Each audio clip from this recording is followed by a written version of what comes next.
fun to be there. Oh, wow.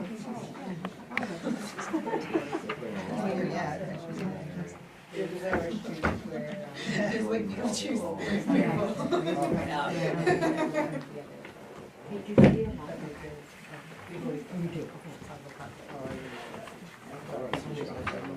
Yeah, right? So the email, Yes. whatever reason I put in the password, it just didn't want to take it. Yeah. It took your, it took your, yeah, My username, yeah. And I mean, I have so many office, you know, email addresses, so I had to make sure I had the right and you account. put the one that You I gave wrote it, down. yeah, okay, you wrote it down, yeah, and, it just didn't like it, so I tried to. No, I didn't write yours, Emily wrote yours. And I tried to reset and stuff, but because I didn't get in the first time, it wouldn't let me reset. So I had Chris's email, so I just tried mine. So Sarah came in and it was. Yeah, today was the first time how the day was my So I also know that John had so he was gonna check to see if Chris could his side, Chris's. So there could be a problem with yours too. Okay. Should I call him or just wait to see? I would tell him because he said he was gonna be able to take calls tonight.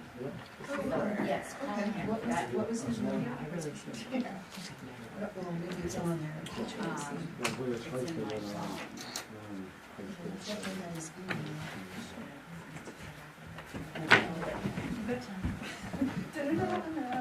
I'll go get my phone. Okay, His phone number. yeah, it's just his email. Hard enough to get one night out. Correct. Did it, what did it say? Yeah, both ways, both could be done. The email is fine, Yeah, you're but I both put in the passcode and it didn't like it. good for everybody. So. Never get in the project. Yeah, mine. But they're in there, you're at the house. I'm not gonna get very far. Okay, yeah, I guess, yeah, it's the same problem, but. So I tried to do like forgot my password or change password type thing, and it's like, because I didn't get in the first one, so I started. We're in the, So once you get in. adjustments. Do you pick your own names?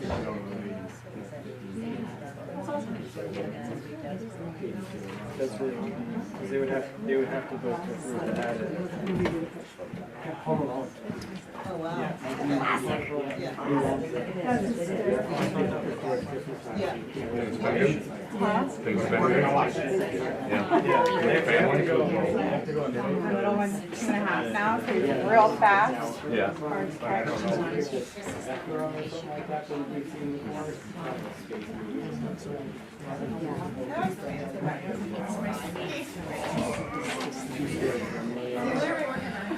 Yeah.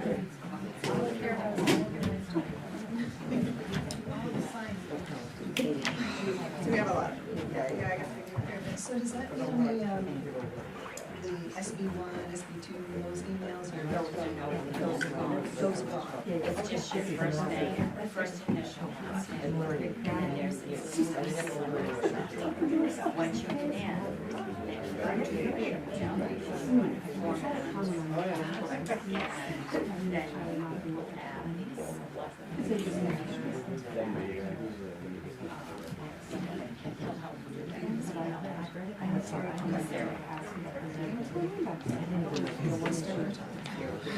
We will have email, you guys. We will have email. I have email. Yes. Nobody else did email. Hi, everybody. Welcome to the Select Board regular meeting this Wednesday, November 15th at 6 p.m. I am calling this meeting to order. We do have a quorum present. As always, we will start with the flag salute. So please rise. I pledge allegiance to the flag of the United States of America and to the republic for which it stands, one nation, under God, indivisible, with liberty and justice for all. Okay, we will start the evening off with public comment. If you would like to speak, just raise your hand. I'll call on you. You can state your name and the town you're from for the record. Does anybody have anything to Aaron? Hi, Hi. Aaron Osterhage, Bethel. I'm just hoping, I mean, obviously you can choose not to, but I'm hoping to get a little bit of clarity on something that I noticed. I have an email from the HR representative that I believe you're working on for the town manager position, or where that's at. And that email was dated for Thursday, October 26th in the morning. And it was to one of the applicants, and it said that she was notified the day before, which would have been Wednesday, October 25th. And it said she was notified that the position dates have been changed to what we now know them to be June 1st, I believe it is, or July 1st. January to June 31st? June, no, for next year, because Sharon's now on through the end of May. June 30th. June 30th. Okay, the end of June. So she was notifying one of the applicants that it had changed to start July 1st. Mm-hmm. What I'm hoping to get some clarity on is why she was notified of that on Wednesday, October 25th, if the board hadn't met to vote on Sharon's acceptance as the town manager through June 30th until the night of October 26th. I can address that. Yeah, so if you go back into our minutes for the special town meeting, that was, I believe, the Friday before, we actually did offer Sharon a contract at that time. And she just didn't sign it until the following meeting because we had to make some small changes regarding mileage. So, Okay. so we did approve her, offer her the contract. She accepted, but we had to get some edits that were from that HR director that you're speaking of. And so we just didn't have them until the next meeting. So then we made it official at the next meeting. Yeah, okay. So you said it was the, I don't remember. but Whatever the you special said it town was meeting you is. said it was a town meeting then. Our special select board meeting. Like apples to One day I will know the difference between the two things. Well, but there would be a note. There's a special, yes, there will be minutes. So what happened is we went into an executive session, and then when we came out, we voted to offer the contract to Sharon with all those stipulations. Okay, that, maybe it's not on the website then? Because the only meetings I see on the website are the 11th, the 18th. She's gonna grab you a copy. Oh, okay. The 11th, the 18th, and then the 26th. Okay. I'm not sure if it's on the Yeah, yeah. website, that's not my deal, but it did happen. And Thanks. you should be able to get video through What TV too, I would think. Okay. Cool. Any other, Gabe Sabini? Hey, I guess I was wondering what it would potentially take to find a way for the town to get a dog park together. Maybe like finding a way to acquire a little bit of land to You're gonna do allocate it to that. I mean, I don't specifically have any land that maybe would work out the best for it, but Okay. I feel like, I don't know, that was something that, I mean, potentially would be good for many different reasons. You know, as the town's getting larger, you know, there potentially will be more dogs in this town. We do have a lot of like multi-use space that is great, but at the same time, not everybody always wants to hang out with dogs. Sometimes other people with dogs don't want their dogs maybe don't interact well with other dogs, and so they're trying to stay on leash where other people are trying to have their dogs off leash. Now it's hunting season, so I mean I could take my dog up to Buck's Ledge any time of the year, but at the same time, that's also a huntable area, as are most of the woods around.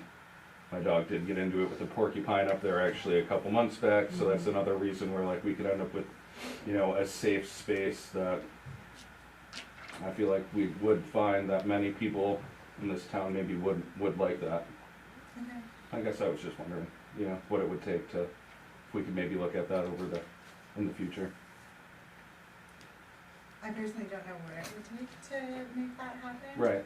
But Neither I can do look I. into it and let you Yeah. know. Cool. Oh, years ago, we had a big discussion about it, but I can't remember. I don't want to talk about it.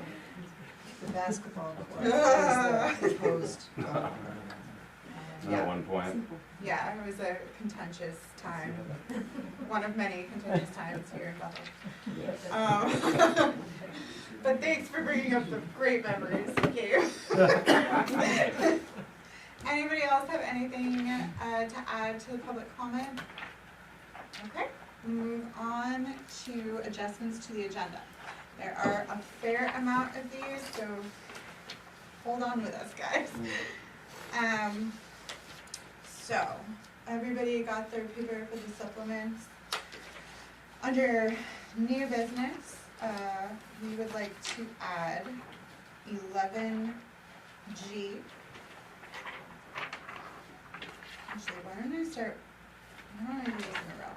Add 11E, a discussion. So I'd like to make a motion to add 11E, discussion and action on marijuana application fees that were approved by the selectmen at the February 7th, 2022 selectmen's meeting. And this is regarding the selectmen in 2022 had voted to change the fee schedule for marijuana specifically. You have a copy of the minutes of that discussion in your packets. And it never got changed online and on the document that people applying for those permits fill out. So we're just trying to make it consistent through every piece of paper throughout the entire office.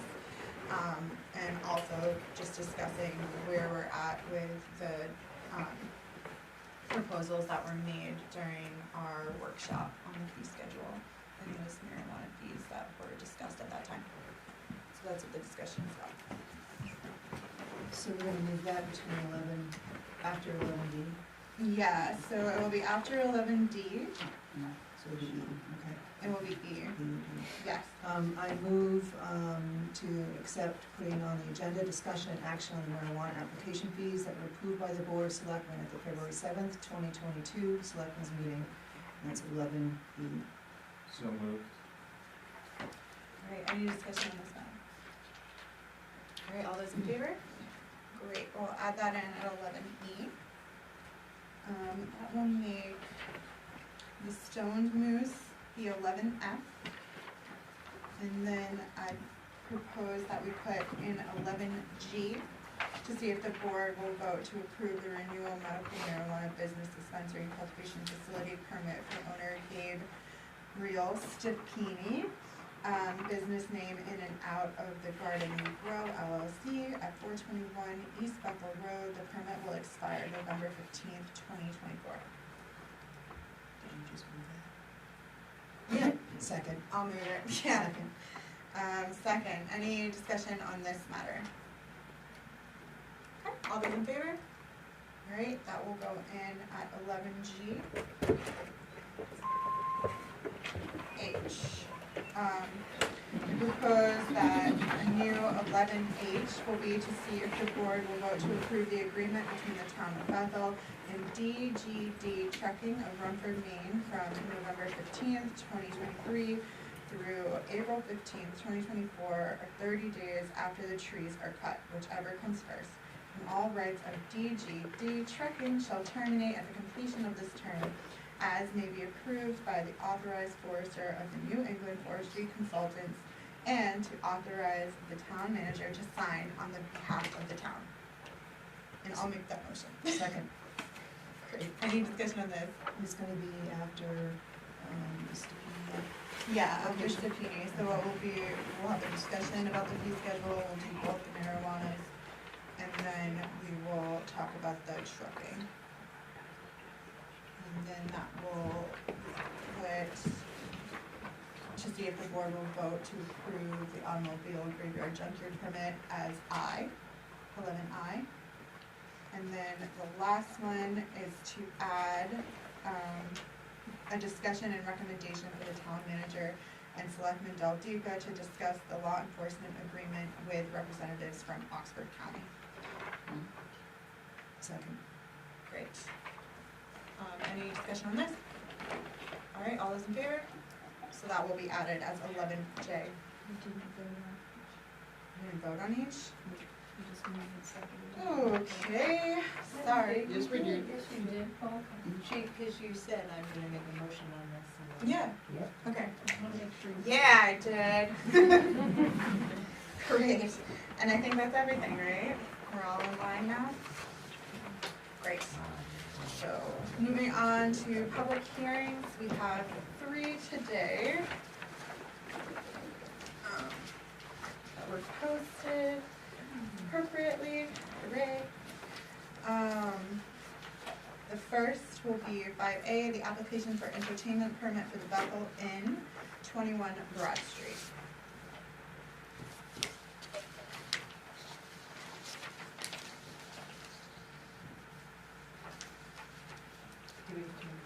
Yeah. Oh, no, I will open the hearing. I'm Yeah, sorry, sorry. you're right, hearing. I will open the hearing for the entertainment permit. If anybody has anything they'd like to say regarding this application, now is your time. Okay, hearing none, I am going to close the hearing and move on to the next, which is the liquor license renewal application for Bethel Inn Resort, 21 Broad Street. I will now open this hearing for the Bethel Inn. If anybody has anything they want to add before we go on? No? Okay, I will close this hearing. Now, moving on to our final hearing, liquor license renewal application for the Grace Note Inn and Spa at 174 Neville Road. I will now open the public hearing for the Grace Note Inn and Spa. Does anybody have anything they would like to add? I'm now closing the hearing for the Grace Note Inn and Spa and 174, and that would conclude the public hearings for today. And we'll go back and approve or not approve those at a later time in the agenda. Action on the minutes. So 6A, action on the regular and supplement selectmen meeting minutes for November 1st. Everybody get a copy of the minutes?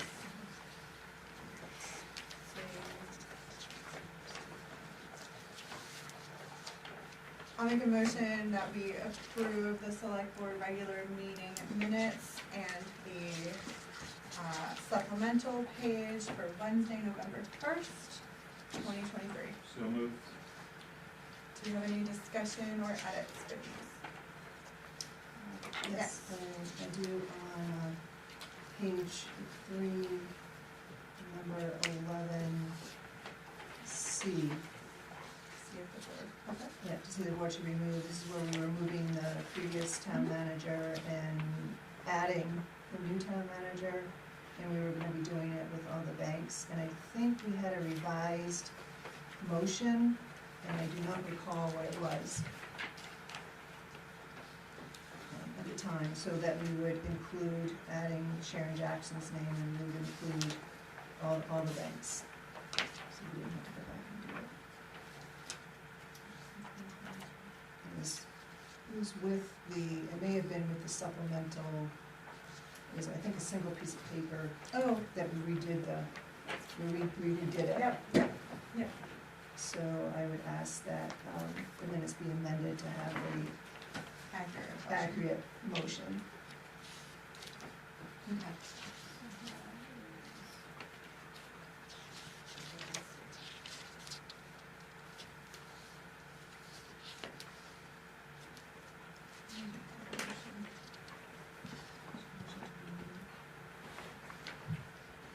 Okay. So you just need to add, like, that we discussed taking her off all the bank accounts and putting Sharon Jackson's name on. Yeah, it was actually a motion, yeah, Yeah. just change that. To just include all of our bank accounts. Okay, so there's a motion we have for the town accounts, revised savings, and I'll add Andrew's Garden And we have it written down somewhere, I just didn't pull it out fast enough to bring it. Great.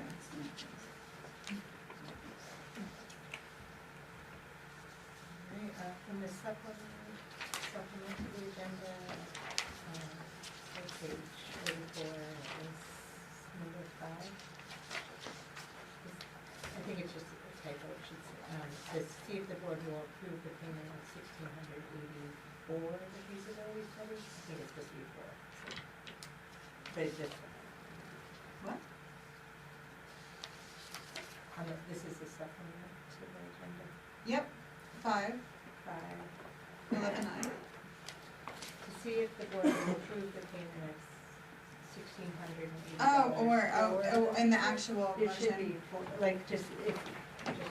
Okay. In future. Do you see that? If somebody's looking at that. It's just in the question itself.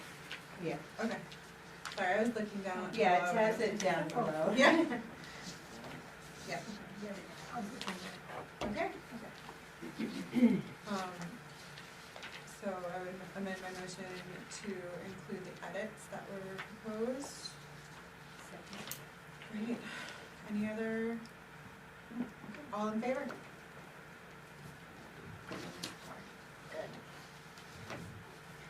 All right, acceptance of grants, donations, reimbursements, or sales of materials. To see if the board will accept a $2,000 donation for the Bethel Ice Rink sponsorship from Norway Savings Bank. So moved.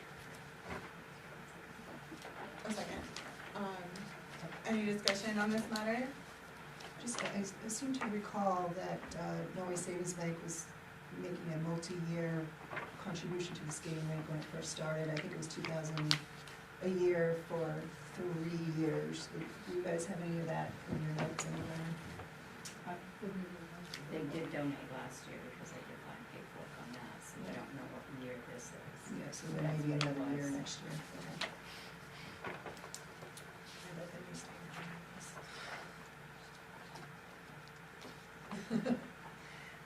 any other thoughts on that? All right, all those in favor to accept the $2,000 donation? Great.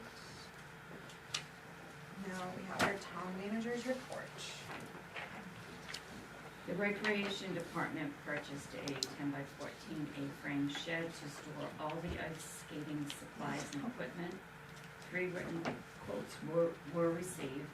The shed was purchased from Hillview Mini Barns in Etna and will be delivered on November 30th. The low bid was $44,160.05. A building permit was issued to put the shed on the Bethel lot where the skating rink will be this winter. The shed will be removed in the spring or when needed. The Public Works Department worked with Central Maine Power to set a pole on the lot. The electrician will install the meter box by the end of the week. Scott will call CMP after the box is installed so they can hook up the pole to the outlet and shed. This will provide lighting for the ice rink. Today I talked with Sarah at Maine Energy concerning our pellet deliveries. Wednesday we had to get an emergency delivery because we didn't have heat. Our bin holds approximately 7,400 pounds of pellets and Jim delivered 5,900 pounds. Approximately 1,500 pounds of pellets are not moving to where they're supposed to be. Sarah will have one of their engineers look at the bin that holds the pellets to find out why the pellets are not feeding through to see what adjustments can be made. And then one of them will also check the router to reset it so that we can receive emails when we are low and need a delivery. Sarah is also setting us up on a 3-week rotation schedule beginning December 1st until we can figure out the situation with the pellets in the bin. And we also discussed having someone install a shut-off switch outside. That will be done by Carl Colby, who does our maintenance, and he is going to be doing that when he comes to clean the furnace, and that should be next week. And he'll also put a lock on the outside shut-off. The clerk's office reported 882 voters cast ballots. We had 155 absentee ballot requests. A copy of the clerk's return of votes cast is in your packet.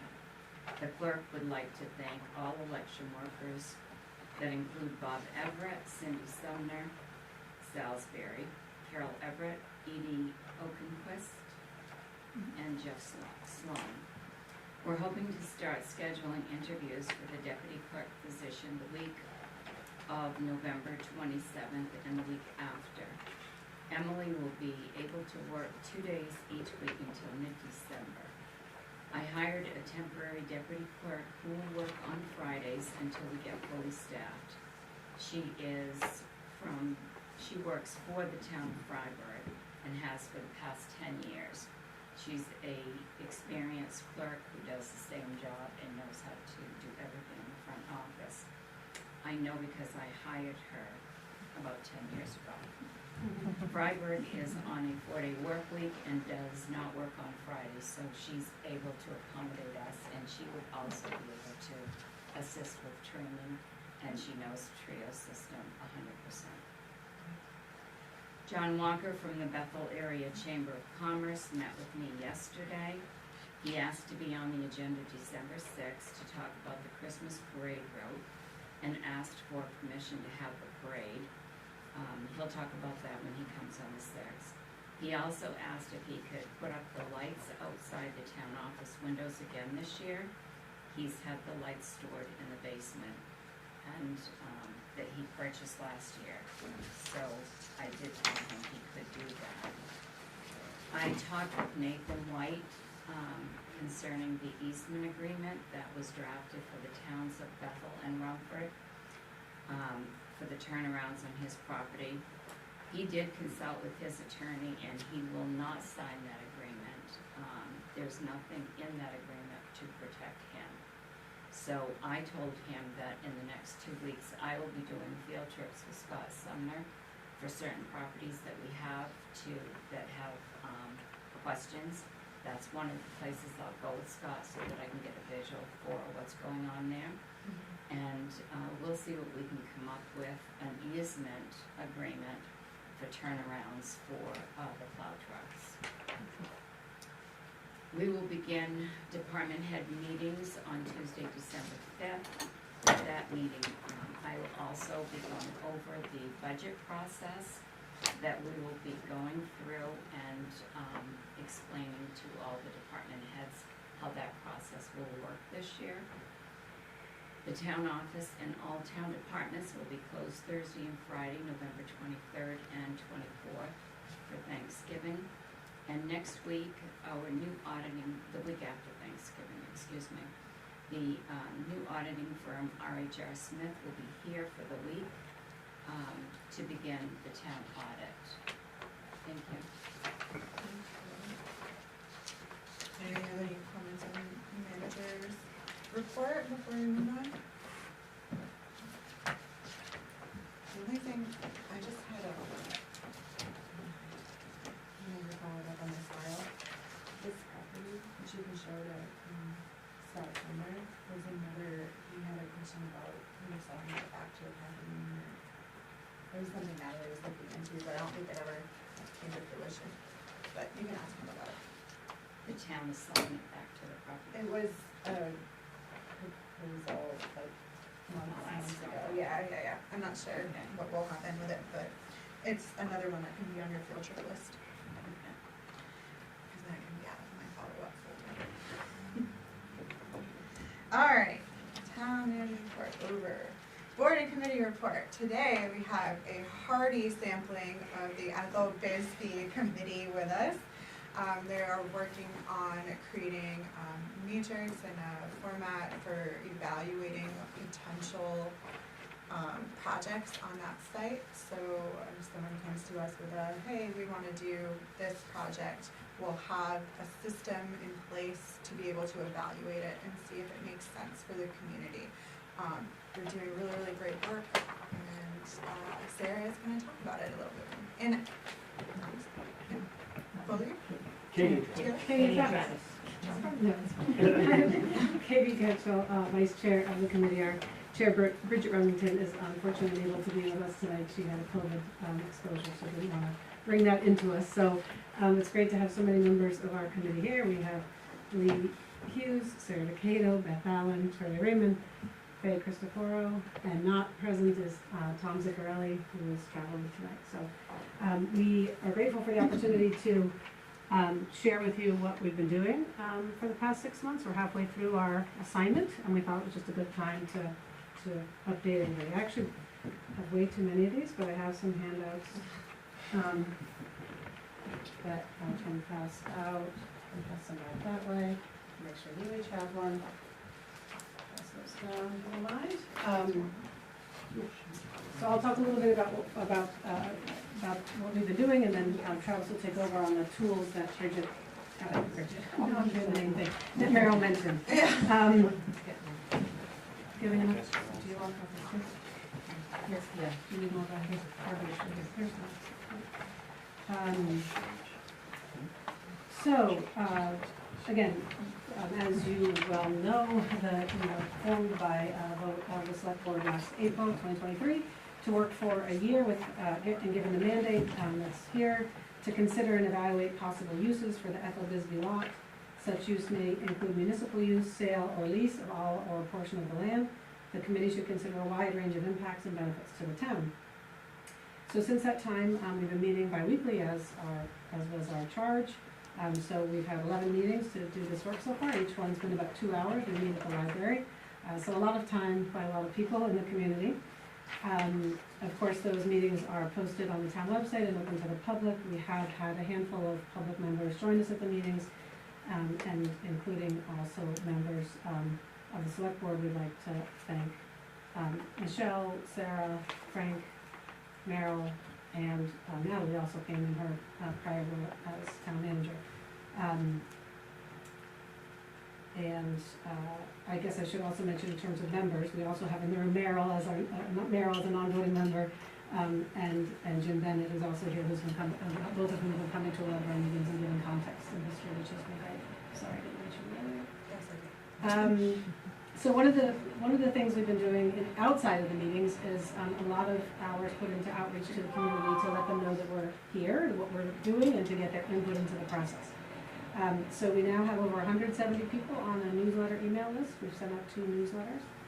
Those newsletters come with a short survey, and we have over 145 responses to the survey.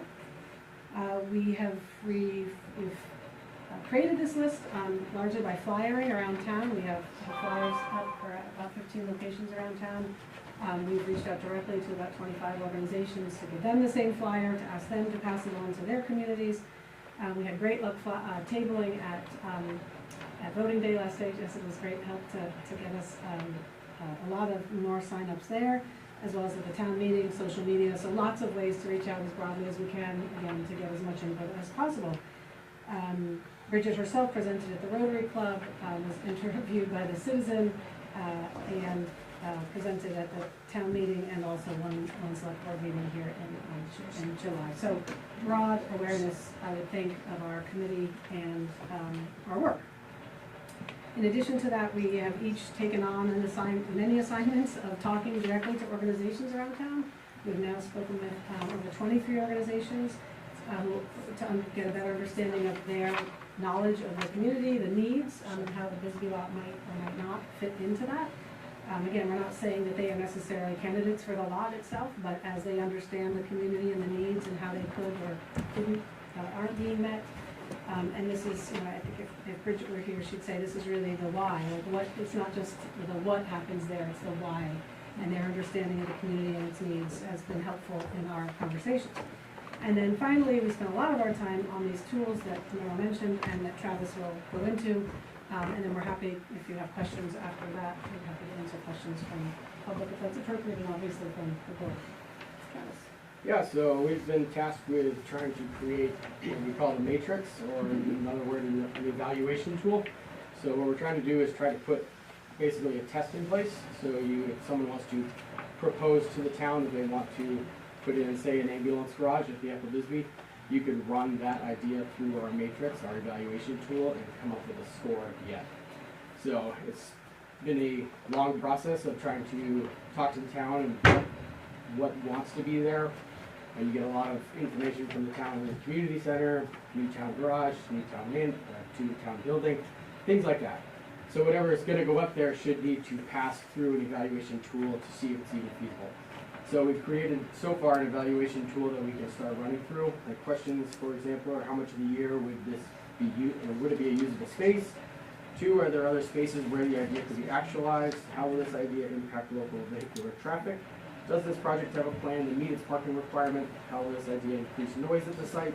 Will this idea increase light at the site? Does this idea support the groups that have been identified in the survey? Again, we've had a lot of input from the survey where we've determined that it's more of the youth, seniors, low-income households, and local workers. Does this idea support no needs or those identified by community organizations interviewed in our process? Does this idea maximize the unique characteristics of the property? What financial impact will this idea have on the town? And lastly, will this idea be affordable for local users? So by taking those questions that we've developed as a group, we've narrowed it down to 11. Whether we need to narrow it down more, we're still working on things like that.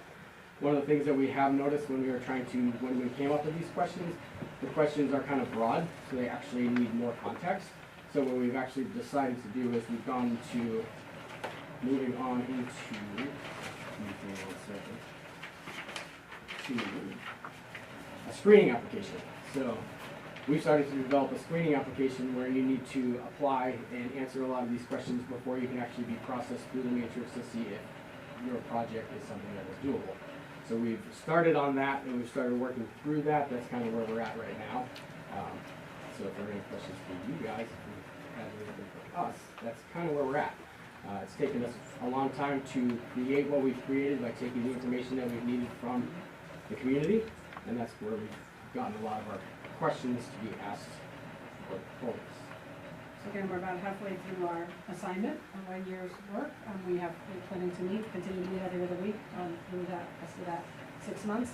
A lot of our time will be spent on refining these tools and continued outreach and continued input from the community, but we wanted to give an update and answer any questions you might have to make sure that by the end of this, we deliver something that is useful to you, what you hope to get out of the assignment.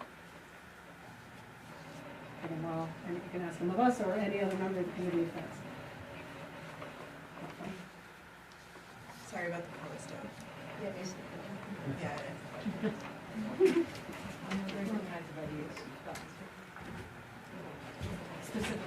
Specific ideas, we've had a lot of reach for the community center. A lot of community center bids have been pushed. A lot of people for just a green space, leaving the space alone. We've had low-income housing. We've had middle-income housing. We've had ambulance garage. We've had a new town building. It's all through the survey that's been offered. Some of those are kind of the fewer things.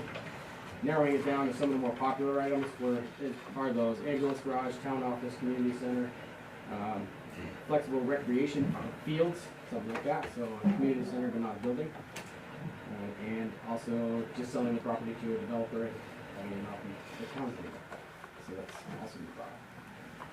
Can I mention that a lot of what we've been doing is collecting ideas, and I think we've set a date of December 31st as being kind of a cutoff date. So what we're doing right now is saying, tell us what you want. We did, at the voting booth, we set up some tables, and it was really great to have a lot of the townspeople that vote come in and tell us an idea, or sign up for the survey, which is online and is anonymous, and you can say whatever you want, like you talked about a dog park, I've seen that on the list Yeah. as well. Also, what don't you want? So these are things we've collected, but December 31st is what we kind of said, we got to stop at some point. So we're kind of pushing right now for people to weigh in. And I noticed that at the voting booth, there were a lot of people that were very happy to talk about it, but hadn't really thought about it yet. So it was good to get that out there. Thanks, Jeff. When it said you've spoken to representatives of 23 organizations, is that, were you sort of giving them the survey or just having a discussion with them about? Many of them filled, I think, from who's on the mailing list, I assume many of them did fill out the survey, but the discussions have been very wide-ranging, and they don't necessarily, of course, when you talk to somebody at age-friendly initiative or at, at Gould or like the Chamber, any of these places, the conversation goes way beyond Bisbee, right? So it's just, we note those down and we have a process for sharing, we call them our book reports, we share them out with each other. And they've been very helpful, in a number of ways, just in giving us some context. Also, helping spread the word that we are taking input from other people and understand that we are not the people making a decision about what happens at the site. So a lot of it is like PR for the whole process when we talk to these organizations. And it's been really fascinating. But again, we do it, the primary thing was to understand these organizations are here to serve segments of the community already, and how does the work that they're doing possibly intersect with a future use of the site. That's the entree to the conversation, but they've been very, very broad and helpful. And taking the surveys that we've collected and talking to the organizations that we've spoken to, they're the ones that are driving us to create the questions. We're not sitting around the table randomly pulling questions out, we're taking information from everybody else to try to create those questions that need to be answered, and putting it into a scale and being able to put a numerical value on the question. So that's where we started going into using an application process, because we first started using the matrix with our questions that we were asked, with our point scale. Our scale is kind of skewed. We needed more information to be able to value something, or some questions should be weighted more than others. So that's where that evaluation tool, the application may eliminate some process, some proposals from even stepping into the next step. So that's kind of where we're at. And just to be clear, this group is not coined with the task of selecting what, if anything, goes at that route. I know that's been some questions in the community. We are solely synthesizing the information that we are gathering from the community. So, and presenting that to the select board. And again, hopefully these tools will be usable in some way, shape, or form by the select board in considering, as Meryl said, future applications through a different through some other process that you determine. But the tools are intended to be transparent and objective. So trying to get a standard, whether it's a ranking system or just a check mark, or however it is, somehow to have a process that is equally applied to any kind of proposal that might come across your desk. Has any consideration been put to tax revenue that the property could produce? That is, there are questions related to that. Yep, so a financial portion will be part of the evaluation tool also. Part of the application process would be part of that, taxable income that can come from that towards the town, things like that. How about sewer, access to sewer and water? Yep, that's also in the matrix as well. Yeah, there's a whole financial section. I didn't hear it, so. No, we just kind of sharing the headlines of it. And I think another important thing to add to this is all this work that they're doing, though it relates specifically to Bethel Bisbee in this context, the process they're going through can be adapted to any one of our needs here in the town as we move forward and think about capital improvements across the board. I think this is a really awesome work that they're doing. Question? Can I answer a question or do I answer this? Erin, did you? Yeah. Sure, I think you just answered it. I know this is the charge of the committee, but I'm just curious if this evaluation, both the screening and the matrix, can be reused for other places or other decisions that are not Bethel Bisbee. Yeah, this, whatever the tools finally become that we deliver, certainly could be used for other sites, and also I think the process of that we're documenting in terms of community input to create, whether it's a different kind of, there's a strategic plan for the town or a water in a specific district or something, like a specific function of the town, the process of gathering a group of interested community members for a period of time to gather input and create mechanisms to have thoughtful decision-making. I think the whole process could be reused in some way. Yeah, I think it's a good model. What's unique to this is Bethel Bisbee. Right. So we've learned a ton about, I've lived here for 40 years and I didn't know how many neighbors lived around Bethel Lot.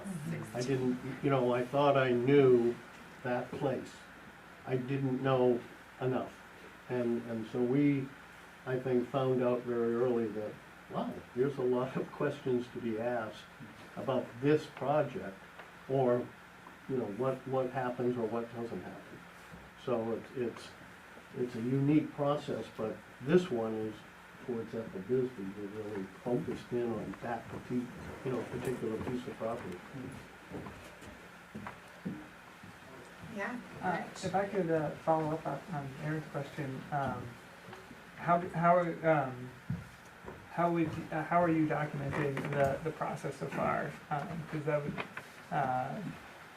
it would be good to have the process so other people could reference it. Like if there was another committee that was doing some other lot somewhere.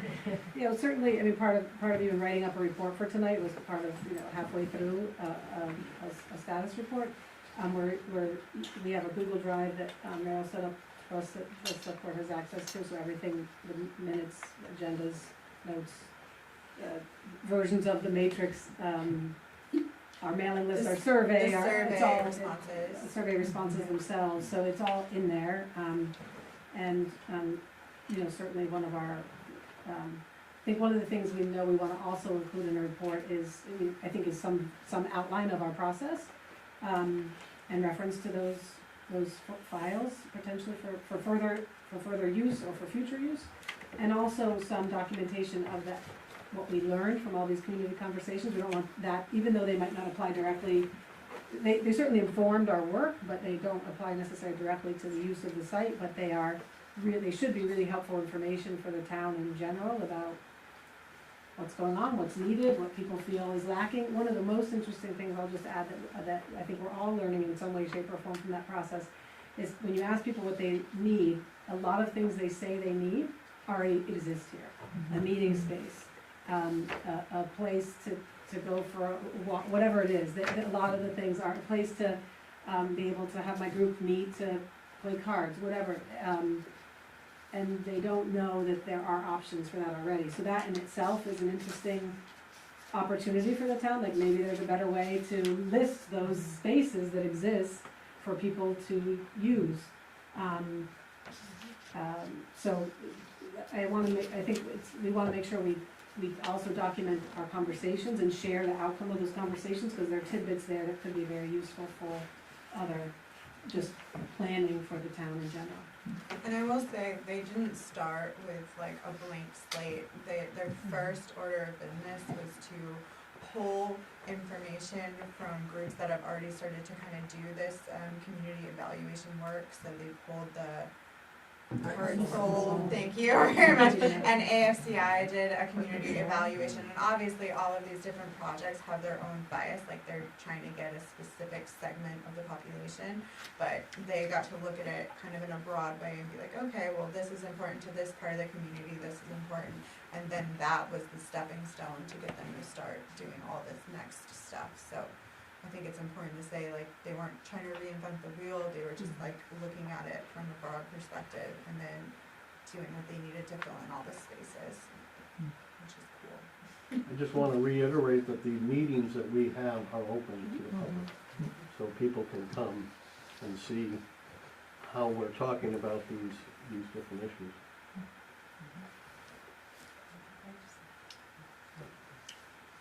I just want to say that I was present at the Rotary meeting that Bridget Remington did a presentation, and as I told her, and the group was with it too, was thank you very much for the time you're putting in and the volunteerism that you all are doing. And with that said, her presentation was a little bit different in the fact that there didn't seem to be clarity as to what the charge was, what the mandate was. So thank you for putting that down here, but she was clear that the committee was not making a decision of what was going on, so that was great. She also said, as going through this process, that some of the ideas that came forward at the initiation of the committee, such as the food pantry or community center, She said she's finding that other organizations have taken up that task. Like, the food pantry has purchased the building across from Telstar. She said there's another organization in town that's working on the community center. So hopefully we'll have that filtering in with what they're doing as well. Observation, anecdotally, I looked at the list of ideas that the voters had put down at on election night, and it seemed to be coming down to housing or recreation.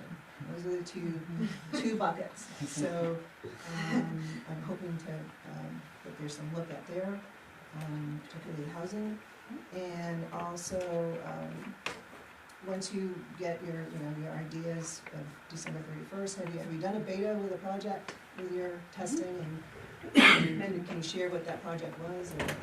So it's hard to run things through it without an actual official proposal.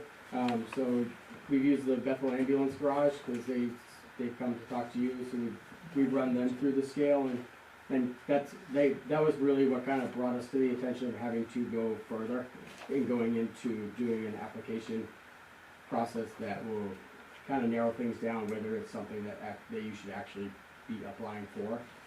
So we're not quite there yet with more data.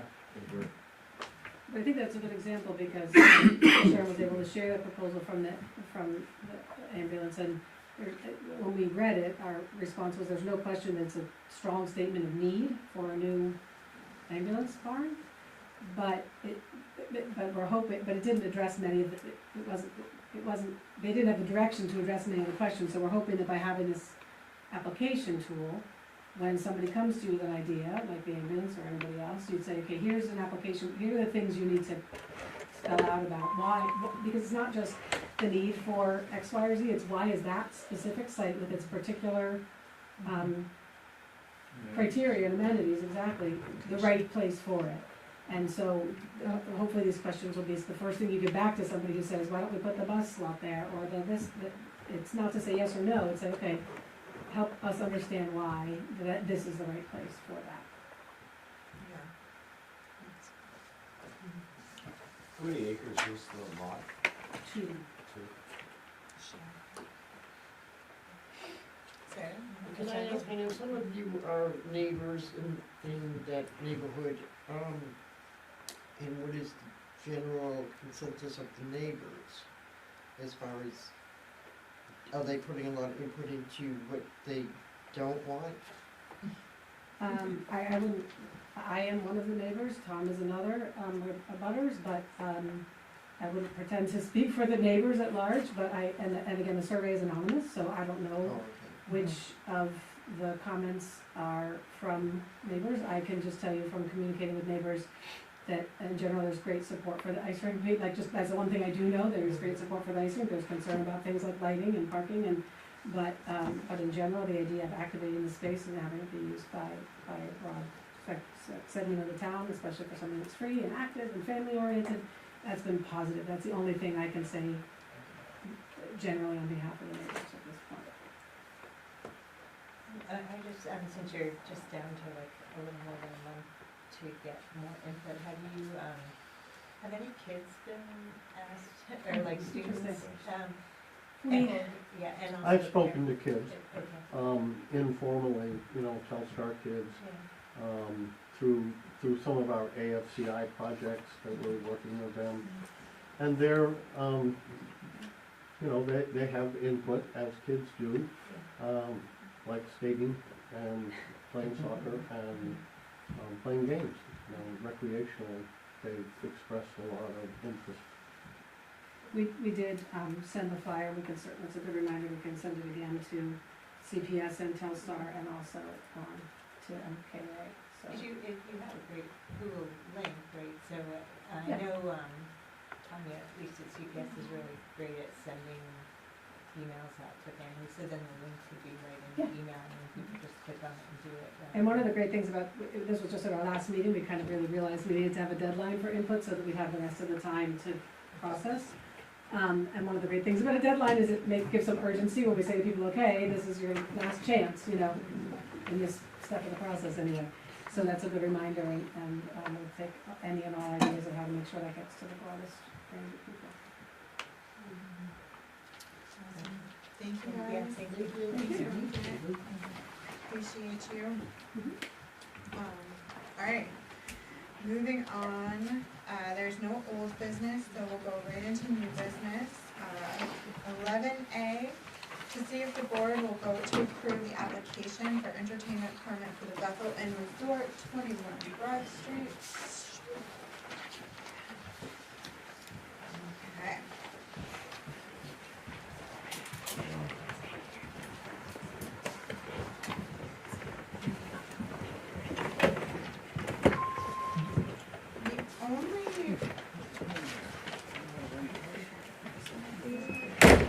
Since the location of the tavern main dining room is different from the center, that was the only question that I had.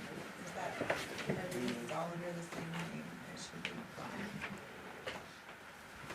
Location, I'm sorry, what did you say?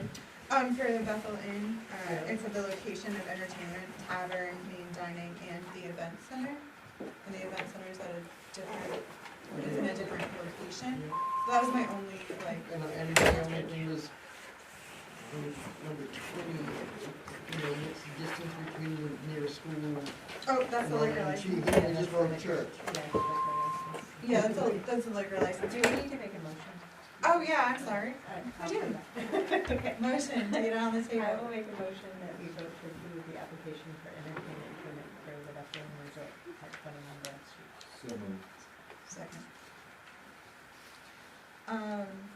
Yeah, so that was my only question. Does that matter? Or because it's, I mean, I don't think it matters, it's the No? same property, it's the same business, it's part of their Okay. scheme of things. Alright. It's just- It's a good point, though. Yeah, Because we you guys have are across different the street, neighbors, different yeah. neighbors. They're operating, their license operates both places, it's not a separate license. as I far don't as think they have a business liquor license. license in there. I'm just talking about their license to operate. Oh, sure. I can have that I can call the woman who sent the application, because she's located not here, Mhm. and have that conversation, so when they apply next year, they can be more specific.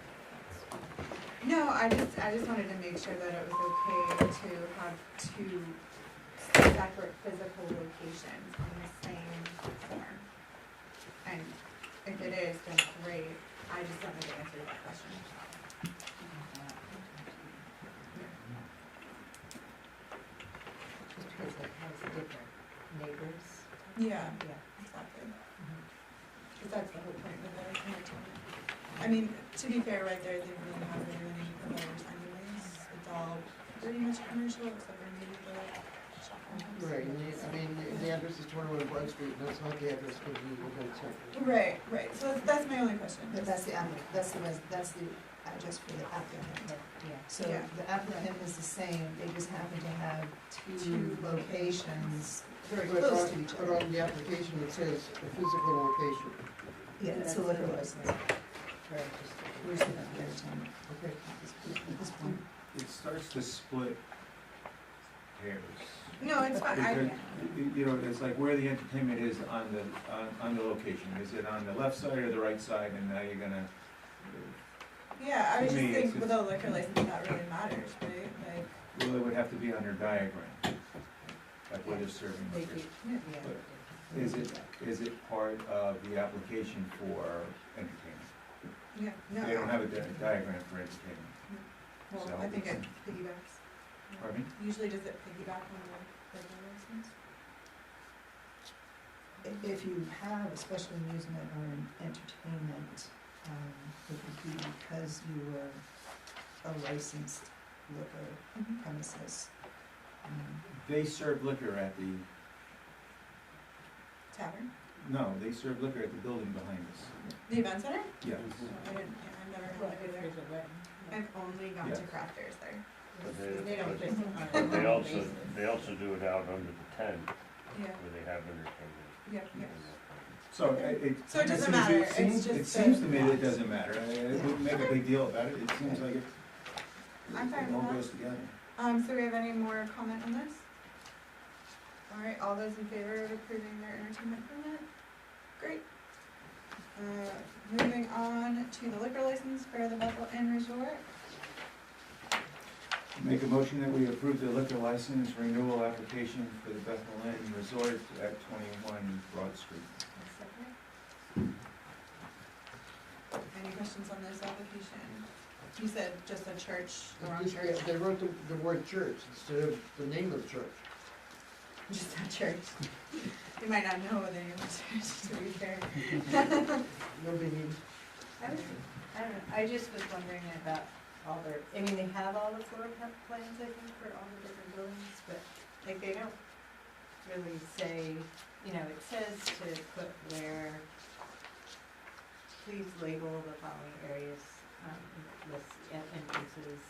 I mean, I guess most importantly, point of sale areas on premise consumption, like that, none of that's labeled on there, that, on your floor plan, like, you know, it's just not super clear. I mean, I know, are they just saying the whole space could be consumption? This is the.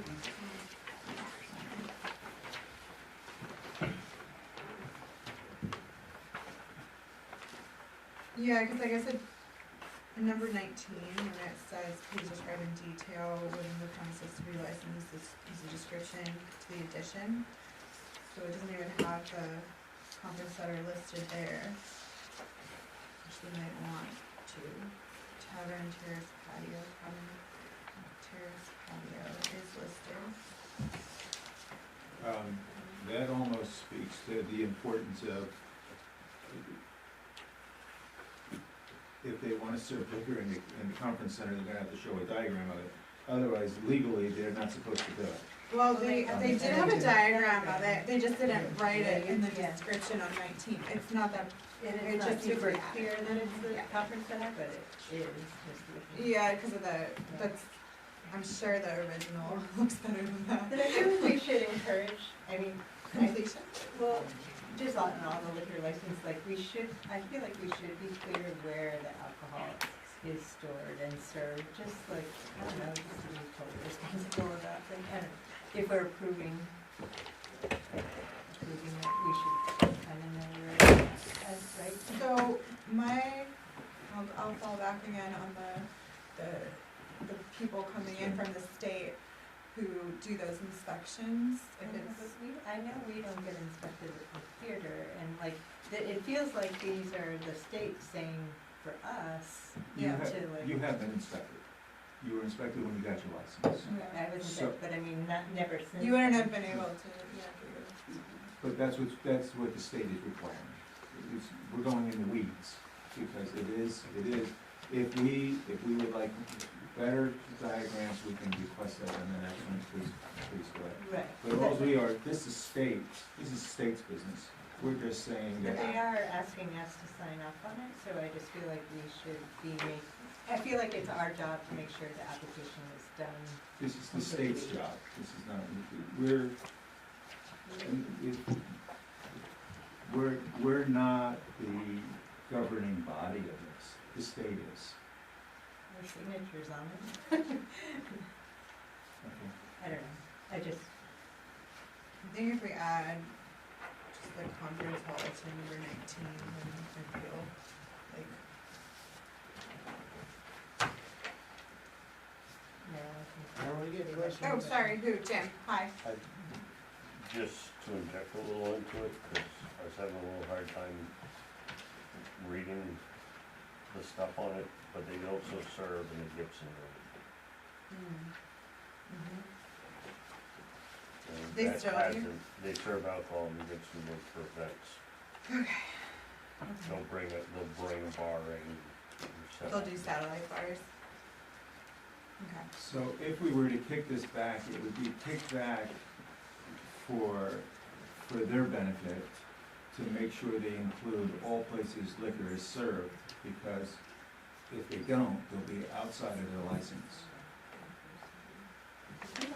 We don't know what the state licensure says, you know, like, I don't know, right? We What don't. what you're bringing up is very real Mhm. and very important. And what's important about it is, it isn't important for us to monitor it and to do it.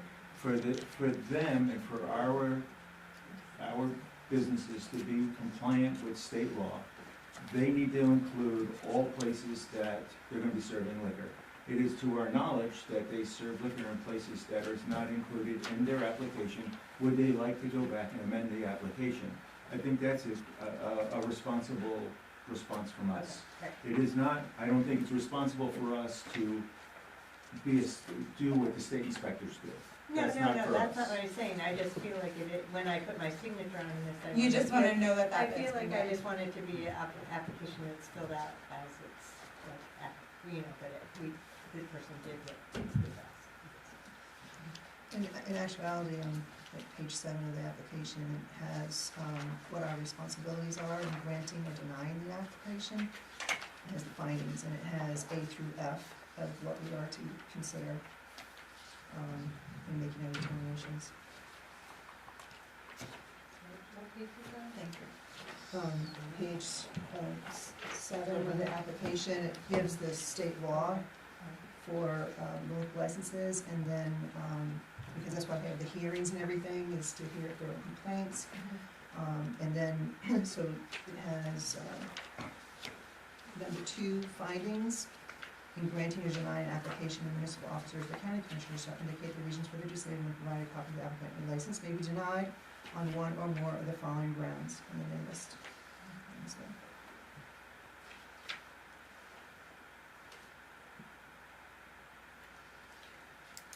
So,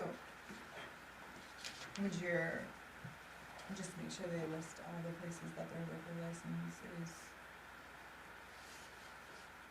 to work, I think that would behoove them with the state. Yeah, but it's not really our job to deny them, it's just Right, our it job doesn't- to it's say, like it's hey, yeah. we noticed this isn't complete, you might wanna Yeah. do that, Yeah. so you don't get dinged. It would appear that way. Okay. When does the license expire? Yeah, so they have time to do that. We can-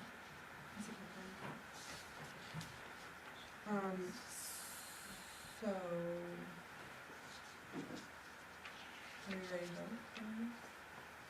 All those, in favor of approving this application as written? Okay, all the, well, I'm not done discussing. Oh. So before we vote, sorry. are we voting to accept the application as presented? Or are we voting to approve it with the amendment of them putting in all the places that is known that they serve alcohol to protect that? Right, so It's probably not our job to do that, but my understanding of what Michelle just pointed out on page 7 is that we don't have the right to deny the application based on it not being complete, but we could ask Jess to just give them a little note and be like, hey, we noticed. and that's what we're voting on, that she's gonna make that call? I mean, I can't direct her to do that, but Sharon can. Is that appropriate? Have you seen that in other towns, Sharon? Yeah. Okay. Yeah. No, I think it's just, That's all. Yeah, I mean, I guess it just. it's really up to the state Yeah, to I ding mean, them that's- if they're out of compliance with their own liquor license. It's not, we shouldn't police, I think. I also just don't want to police personally. I'm tired. Okay. Okay, I'm ready to vote. You ready to vote? Alright, all those in favor of approving this application? Great. Unanimous. Next up, the race note in and spot. Can I get a motion to get this on the board? Table. Second. Okay. I'll Any, second it. any discussion on this? On page 2, they have it tucked up as a hotel with food optional. Yeah, I thought they had a restaurant there. they do. They have a, Is that food all the time, or this do we have definitions? It's not like a bed and Well, breakfast. no, it is a restaurant. bed and breakfast, they have like 5 rooms in there. Six. There's rooms? 6 rooms, so why is it Yeah. checked up as a hotel and not as a bed and breakfast or? I'm confused. Because people don't have. So we classic licenses.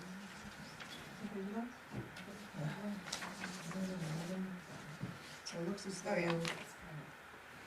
they see themselves as class 1A, is that what that is? Is that Yeah, class 1A. Class 1A, And they see themselves as that, but well, here's the definition that the state offers to us. Class 1A for the sale of liquor, malt liquor, wine, and spirits. This class includes only hotels that do not serve 3 meals a day. And they serve And 2? they serve 1, and then sometimes 2, I believe. I think their guests get breakfast. Right, so Like, there's 1. Right? Just get breakfast and they've done And an then they have occasional rest. lunch thing, but it's mostly good.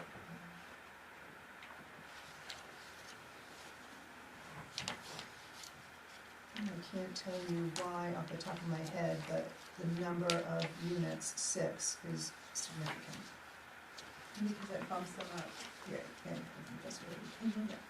yeah, I don't know if the classifications. That would be an R code, right? I'm not sure. Is that an R code or is that state? State gets I think it's a state. I don't know how. No liquor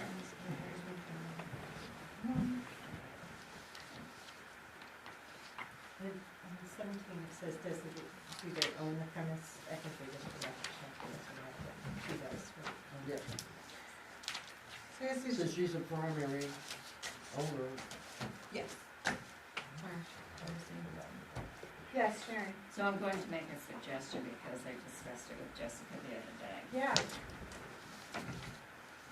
In other areas, other towns that, when we have liquor license renewals, the companies or representative have to come so that they can answer any questions that we have.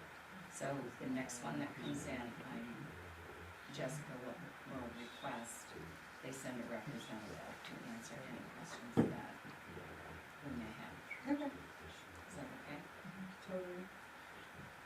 But either way, I think it would go under kind of the same conclusion that we just made for Bethel.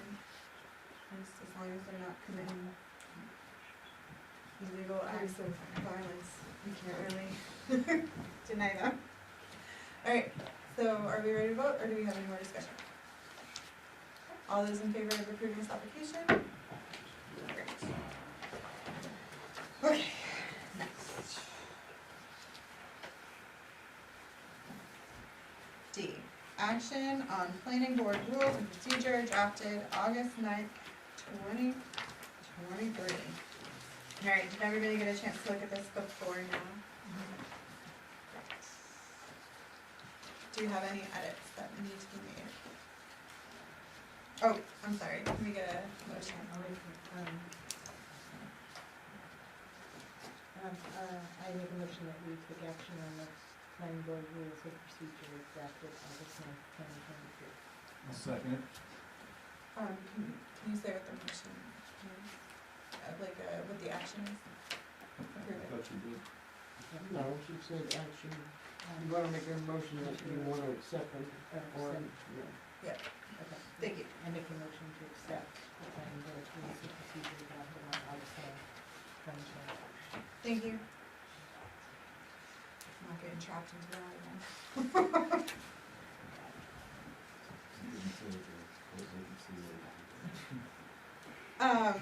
Okay. Any edits for this document that anybody found? I would just like to ask if he's able, Jim Bennett, as a planning board member. Yeah.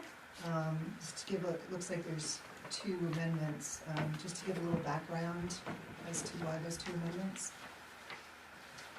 I'm sorry, I wasn't paying attention. And I don't mean to put you on the spot, but if you can answer, that'd be great. What was, Why did you make the amendments to this document that you have? So that would be section 2. Do you need to look at it? Well, we don't, wouldn't in section two. Oh, I got no idea. What are we talking about? What'd you make them do?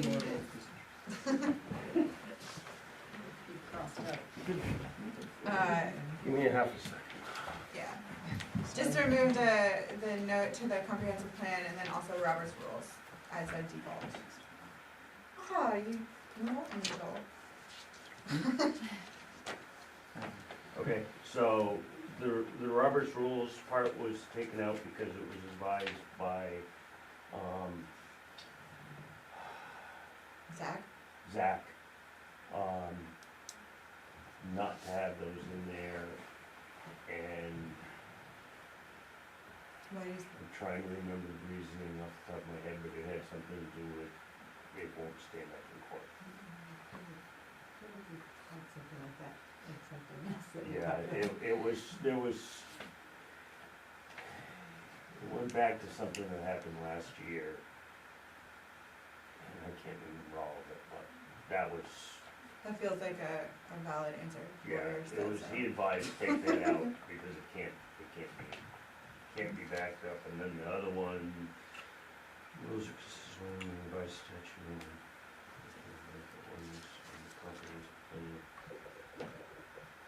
that was something that I believe that came from him also, but I can't remember totally. Is it just because it's out of date? It could have been. Yeah. It's just We not. don't have a comprehensive This plan. one. We do. We do have a comprehensive plan. It's just a little out Yeah, of date. it's out It of has been date. implemented, 1993, and there was a committee that implemented the requests and actions of the comprehensive plan It's this tiny little in booklet. 2003. You need like a magnifying glass to read it. I read it once. It was hard. So On the track already. It was rough. so I can Not- get a copy. Not light reading. Well, Sarah Tucker had a copy. She might have left it for Courtney. I think that is the The copy. copy, yeah. Yeah, they're pretty protective. Yeah, I've heard that. Well, thank you for that. Those are the only two, I mean, out of everything that could be updated or changed or amended, I just saw those two. And I'm sorry, Jody Everett's on the planning board too, so, thank you. Didn't see anybody else on the planning board, so. Do you remember anything different on that, Jody? Is that Not how? at all. No. I do remember the lawyer part. Yeah. Well, thank you. Okay. Are we ready to vote or do we have any more discussion? All those in favor of adopting the rules of procedure for the planning board, dated August 9th, 2023? Excellent. All right, now I'm on this here. There's my supplements. Okay. Now we are at 11H. No, Nope. 8. 11E, thank you. 11E, discussion and action on marijuana application fees that are approved by the Board of Selectmen at February 7th, 2022 Selectmen's meeting. Okay, so, did everybody get the full discussion of subject matter on tip from Monday, February 7th, 2022 with a little yellow tabby on it? Yep. Great. So little yellow tabby says, the last time the board discussed, they changed a lot of the fees. So one of the difficulties was that, the website did not reflect these changes. However, we printed off everything that's been charged to marijuana facilities since 2002 when that was voted in, and it looks like it is the correct fees at a glance. We'd have to do a little more research to actually determine that, because the way the reports print out, they don't say which tier or which permit is associated with it, which cost. I can tell because like nobody's been charged $7,500, so So that feels like a good indication that no one has grossly overpaid since 2022, which I will tell you, I was about ready to cry when I saw this, because I was like, oh God, now what's happening? But we're good, it seems okay. But then the other fold to this is that we had a workshop some months ago where we discussed changing the fees once more to become more in line with the administrative cost to producing these. And we had put together at that workshop what we thought would be agreeable and fair. Problem, we did not vote on it during an open session. We just talked about it in the workshop and it was never followed up on because I believe we wanted to do the whole fee schedule at one time.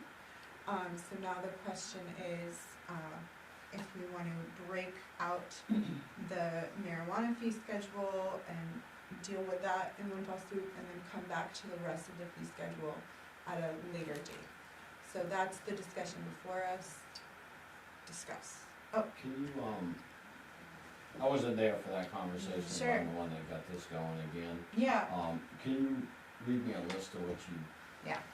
What was proposed during the workshop? Well, Obviously, I this missed is that. not official, I missed that. but I'm happy to give you the list. Right. So marijuana retail store, adult and medical was 300. Tier 1 was 500. Tier 2 was 2,000. Is this right? No, it can't be because those are more than, You're gonna go up. those are more than.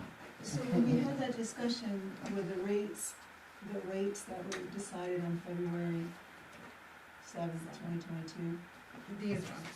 That was Yeah. that was you had that discussion actually, didn't you, in the board this morning? Yeah, I'm the one that pulled it to say that the application was wrong, but, these rates right here. Would okay, be reflective of They this. do look like that. Yes. That was a big thing there to Yes. ask, to get, I asked Natalie to make sure you get the. Yep, no, correct they ones. were, Okay. they were reflective. Yeah, Um, thanks. so then the workshop, so it looks like the tiers all changed higher, was that No, correct? isn't this the column right here, you know? Maybe, I just don't know why. Did I you say was- something No, like these are higher all- for the first no. time or something? I remember talking with. Oh, okay, so this is what was discussed, you're right. So the initial application would have a higher fee, but then the renewals would all be much less because it's like not a lot of work to go do a renewal. And that was something I think, John, we had asked you about, like how many hours that you actually did those, how long it took you to do those, so that we could have a fair assessment of what those admin fees actually were as far as your Yeah, I think, I think that the admin fees will go down as we start to get consistency in how the renewal form process goes, and then the completed applications, and, but I mean, at this point right now, there's a little bit of legwork in trying to get the application process through. Mhm. There is some admin time in there where it has to go from me to the clerk, back from the clerk to me to double check, to make sure then it gets sent to the state. That's one of the applications. And the second application, which is the town's application or the town's permit, that then goes through you guys to vote on and approve. Then we get back with the businessman and let him know that it's been approved. So there's, a couple hours with admin time in there at some point, but I could think, once we start to get some more consistency of when they're coming in and how they're processed and everything, I think that'll go a little bit faster. Oh, okay, I see what I did. I still I'm need gonna my go back, proposed I'm gonna go back to numbers here. So the proposed, so it was gonna stay the same for the tiers, and then, cultivation,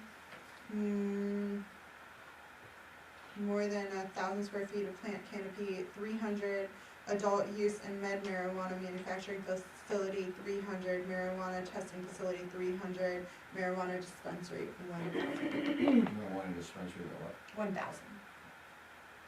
That's medical dispensary. It's under nursery cultivation, so. Why is that costing more than all the rest of them? Cause it right now costs 1,500, and so we just had it go straight down in a ratio. Yeah, I've just always wondered though why that one costs more than the rest of them, for in some ways, you know what I mean, you could be having like an adult use retail facility and cultivation, and that would, If I'm gonna be perfectly honest with you, Gabe, Yeah. I have no idea how long this stuff takes, and I was completely relying on the So- CEO to tell me how long, cause I don't, So, would I don't none know. of the tier fees drop at all? None of the tier fees, from what I'm looking at, was proposed to be dropped, but I think I have a little note on here that says we need to ask how long these applications go, because the state says it has to be based on the admin, so if it takes them 3 hours, we can easily calculate how much that costs the town, right? Okay, So but that, yes, I don't understand how many extra steps there are in giving you a renewal versus the renewal for the liquor license, other than emailing it to the state. that's exactly my point. So, I so, don't know. what, I'd like to speak here. Yeah, go ahead. I've gone round and round on these fees, and here's the thing, like I listened to Frank say, well, like on the entertainment thing over there, it's in 2 locations, it's entertainment.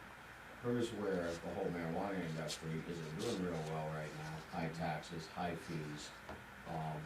I pay excessively high taxes over there, we collected over $3 million on taxes for medical marijuana last year at 10%, which the town gets 5% of that back. So we're one of the highest taxpayers in this town when it comes to retail sales. My thing is, we're doing, it's marijuana. The state has this broke out as many things as they can, okay? But we're doing one thing, we're marijuana. Either we're selling an edible, or we're selling flour, or anything like that. Okay, I don't see any other business in this town getting dinged because Frank, just an example, Frank's over there cooking hamburgers and spaghetti and dishing out dessert. He's not getting taxed for all of that, okay, so. Yes, it's nice you guys are willing to lower fees, but here's my thing is, I have 6 separate licenses over there, so I'm getting dinged. I mean, I've got some years in here, I'm paying over almost $10,000 in license fees. Yeah. And I really don't think it's fair. I know the state law is, you cannot make money on a fee in this town. Right. We're a taxpayer, and we have a code enforcement officer. So when I come in, I fill out a form, he does a little bit of paperwork, it's done. We don't get inspected by you guys, nothing. We're not being treated fairly as the taxpayers of this town. That's all there is to it. Versus what is the highest permit fee in this town? $50 for a business. I will say we did talk about raising those fees. I just said, what is it currently? What is it? Yeah, it's nothing has $50. changed from the workshop. So- You're right, it's 100, I think. I know from what you guys dished out, I went through this whole thing.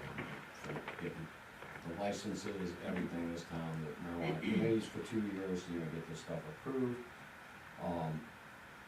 We know there's attorney costs there, but the fees that you've collected, combined from all the marijuana things, Yeah. is more than paid for those attorney fees. Yeah. Anybody's in this town's time.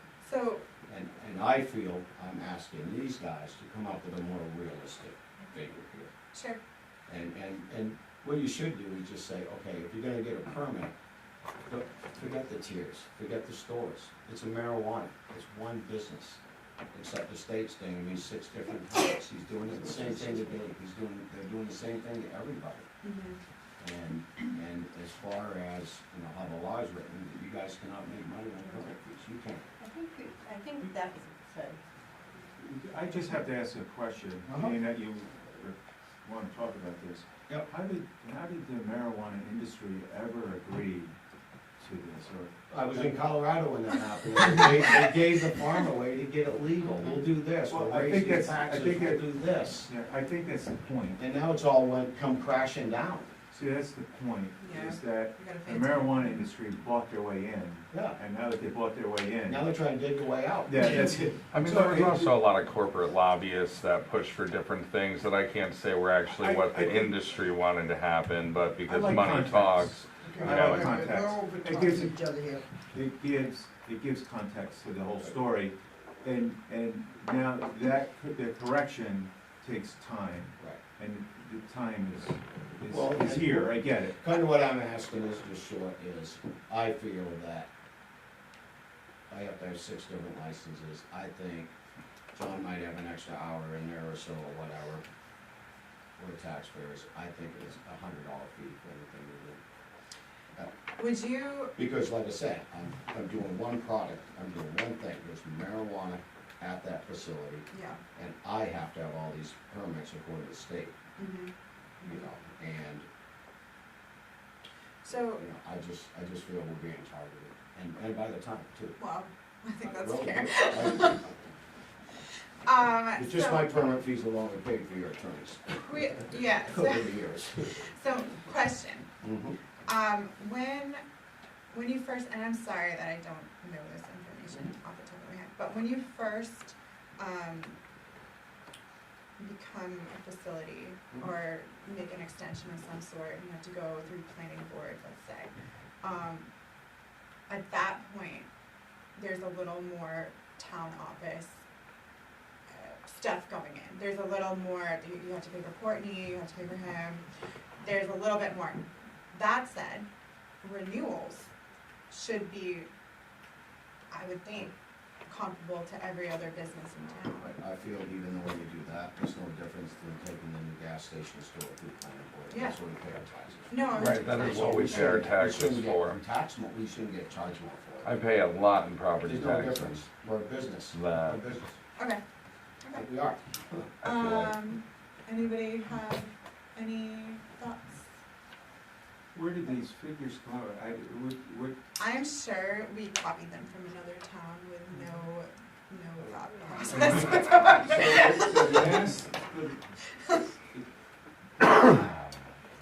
the last time these fees were assessed was when?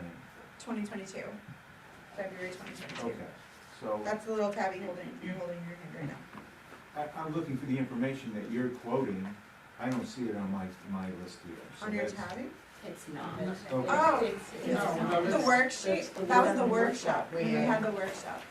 And I had written it down because we were supposed to come back to it, but we never came back to it. And John had just literally started, and we did wanna know like how long it took him Yeah, to he do just couldn't everything. And answer he it. had just like started a week Yeah. before, so you're. Yes, I can clarify something. When you guys went through that, Natalie had gotten figures from Portland, Wyndham, Lewiston. Their fees are higher, and Yeah. here's why. because we have somebody that They have does their it. own enforcement Yes. people there. We do did. not. We did figure that have one It their out. wasn't just from those towns, it was from other local towns. Right. I have them right here. Yeah, go ahead. Okay, so I also gave you a copy of spreadsheets that, and I'm not sure who actually did this spreadsheet, but these couldn't have been from Natalie because they were suggested changes for 2/7/22. And the towns that they got pricing from was Damascotta, South Portland, Oxford, and Poland was another one. So when I look at these, okay, I sit in Oxford, I'm a selectman in Oxford also. Oxford's costs and charges are a lot higher than Bethel's are. And we are a little bit bigger, but we have a lot of different marijuana facilities there. They're all priced according to the tiers and whatever it is, so none of them are the same pricing. I'm familiar with that law also because we've had to make some changes. What I will say is that the last approved fees is what's on the books, okay? I do think that a comparison is also good because a lot of towns since February 2022 have probably changed their fees because of that law that changed. So we can get a comparison of the other towns, and then we can look at what those are, and then I think it would be important to forget about the other fees in the town other than these, but I think it's important to establish a set of fees that we can agree on that is fair. But I will say one thing about the applications that you and others put in, and don't take offense, but make sure that your applications are complete, because Jess and I have spent a lot of time going back to people who are filling out these applications and they're not complete. So when I have to take my time and Jess has to take her time to go back and babysit, and that's just the way I talk, babysit people who do not fill out their applications, don't come and expect first, me to feel sorry for you. So make sure, and it's not, I'm not saying you didn't, but somebody else in this room didn't fill out I know, but I their did actually come in and fill mine out in September with our code enforcement make officer, so sure if it was it incomplete, goes that was all the something that I way. guess nobody noticed. Yeah, I'm just gonna try to It less goes, over time. it goes all the way back to the applicant, making sure the application is correctly filled out. But I think it's important to go forward, get an estimate of what other towns are paying. We don't need to be looking at Portland, we don't need to be looking at Damerscott. Mechanic Falls, Poland, Norway, South Paris, all of these smaller towns, I drive through it from the towns, Woodstock, Greenwood, they all have these now. We can do comparisons with towns in our general area. Because Sure. by law, this isn't a comparison. This is, what does it cost this town? I don't care about Poland, they have less dispensaries than us. What I care about is state law, you cannot make money on fees, so I will come in here in the next few days and I'll fill up the paperwork so I can figure out what this is costing the town and what you're making on this, and we'll come up with a fee. That's the law. I don't think you come up with the fee, I think this board comes up I with understand the that, fee. I'm just saying by law, the town cannot make money out of this, they have been, okay? We are being targeted, was my application filled out wrong?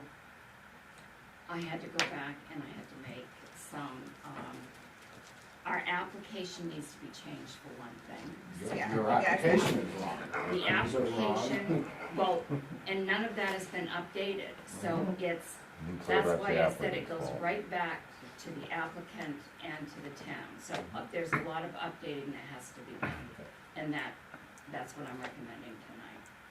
So we can get that all figured out. Okay, but you update everything, we're a taxpayer. We already pay for a code enforcement guy, our taxes are paying for this, okay? I'll come in and I want a Freedom of Information Act, I wanna know what the costs are to administer the marijuana and what they've paid so far. I think I've overpaid in my permit fees for the last 5 years. If we in this are, town. excuse me, I'm sorry, Mike, I don't mean to cut you off. We've been through this But, 3 times. yeah, I feel you. So I think it warrants another look at what these fees should actually be, and I feel hesitant to, have you already paid this fee with the No, but application? I'm done, and I have Okay. another one coming right behind it. We drug this out Hey, for. maybe something exciting is happening. We've drugged this out, and drugged this out. This town is based on other towns. Okay. This fee legally is based on So- what it costs this town to administer this, okay? That's what it's based on, not another town. So what I am proposing, or what I think we might consider as a board, obviously at the board's discretion, is maybe we just put a pause on collecting, like, issue permits, put a pause on collecting fees until we can determine actual fee schedule that is fair and equitable. It's gonna require, maybe some information from John, maybe just a look at what the actual numbers are, but maybe just a pause on collecting fees from business owners of marijuana facilities. And it's not saying there will be no fee, just a postponement, so they can continue operating, but we can figure it out so we're not, overcharging. I think that's a great idea. You said you had numbers there. What has the town collected in marijuana fees? Yeah. I think it was like 11,000.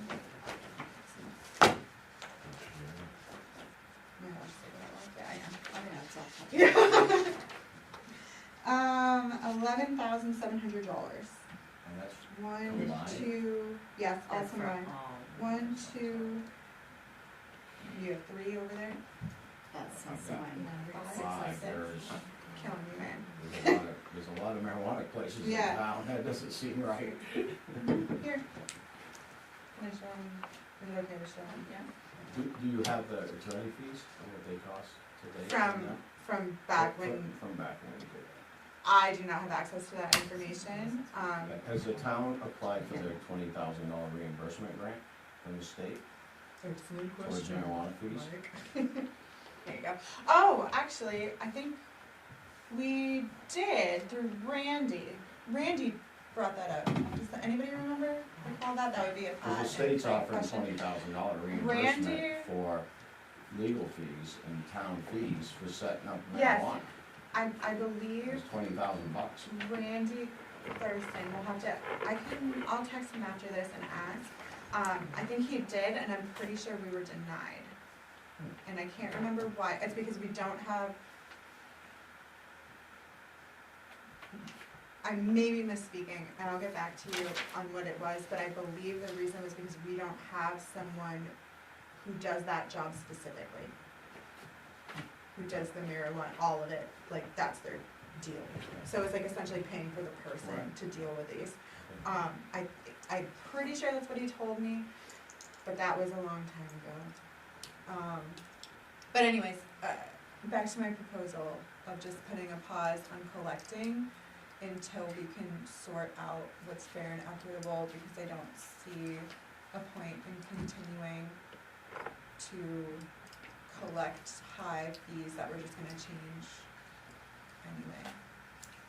That's my thought. So you, for liquor license, the fee goes to the state, but when you do license with this, the fees are going to us. We pay a separate fee to the state. And so do Yeah. we have the scheduled fee for liquor license too, so we do get that. extra. I'm just asking that our business retreat, that's it, that's all. So a couple things for me that I'd like to do in reverse, which I think we do have precedent for, is we make compassion pleas. But the fees are the fees right now. Pay the fee, and then if within the renewal year, we come up with fees that are less, we reimburse. And if we come up with fees that are more, we will not ask you for more. But I believe there may be precedent where we have, given money back, if we change the fee. It may have even been Mike, I'm not sure. There was an application, I believe, there was some precedent where they paid the fee, we knew we were gonna look at it again, and we gave money back, and the fee was done. That was Sure he's like that. Anybody else?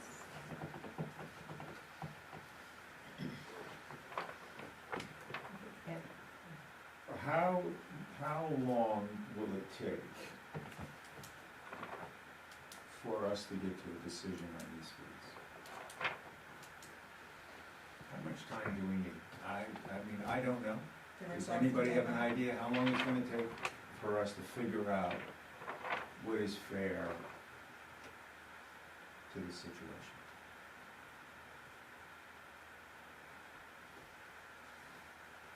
We've already had a workshop once, and I don't know how many hours we were on it then, but that included everything.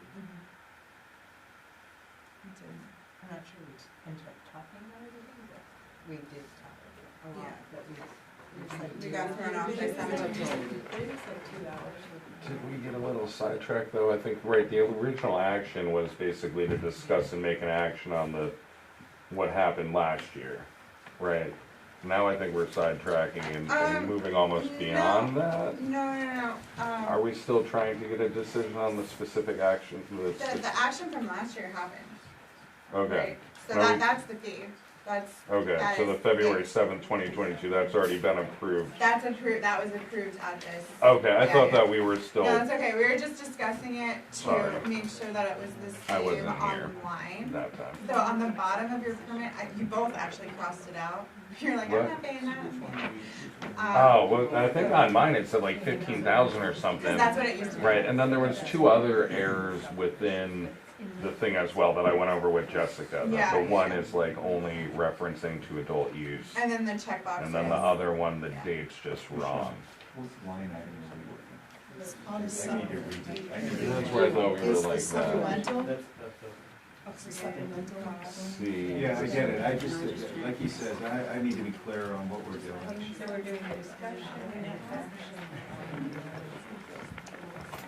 On the fees that were approved by the board of the selectmen.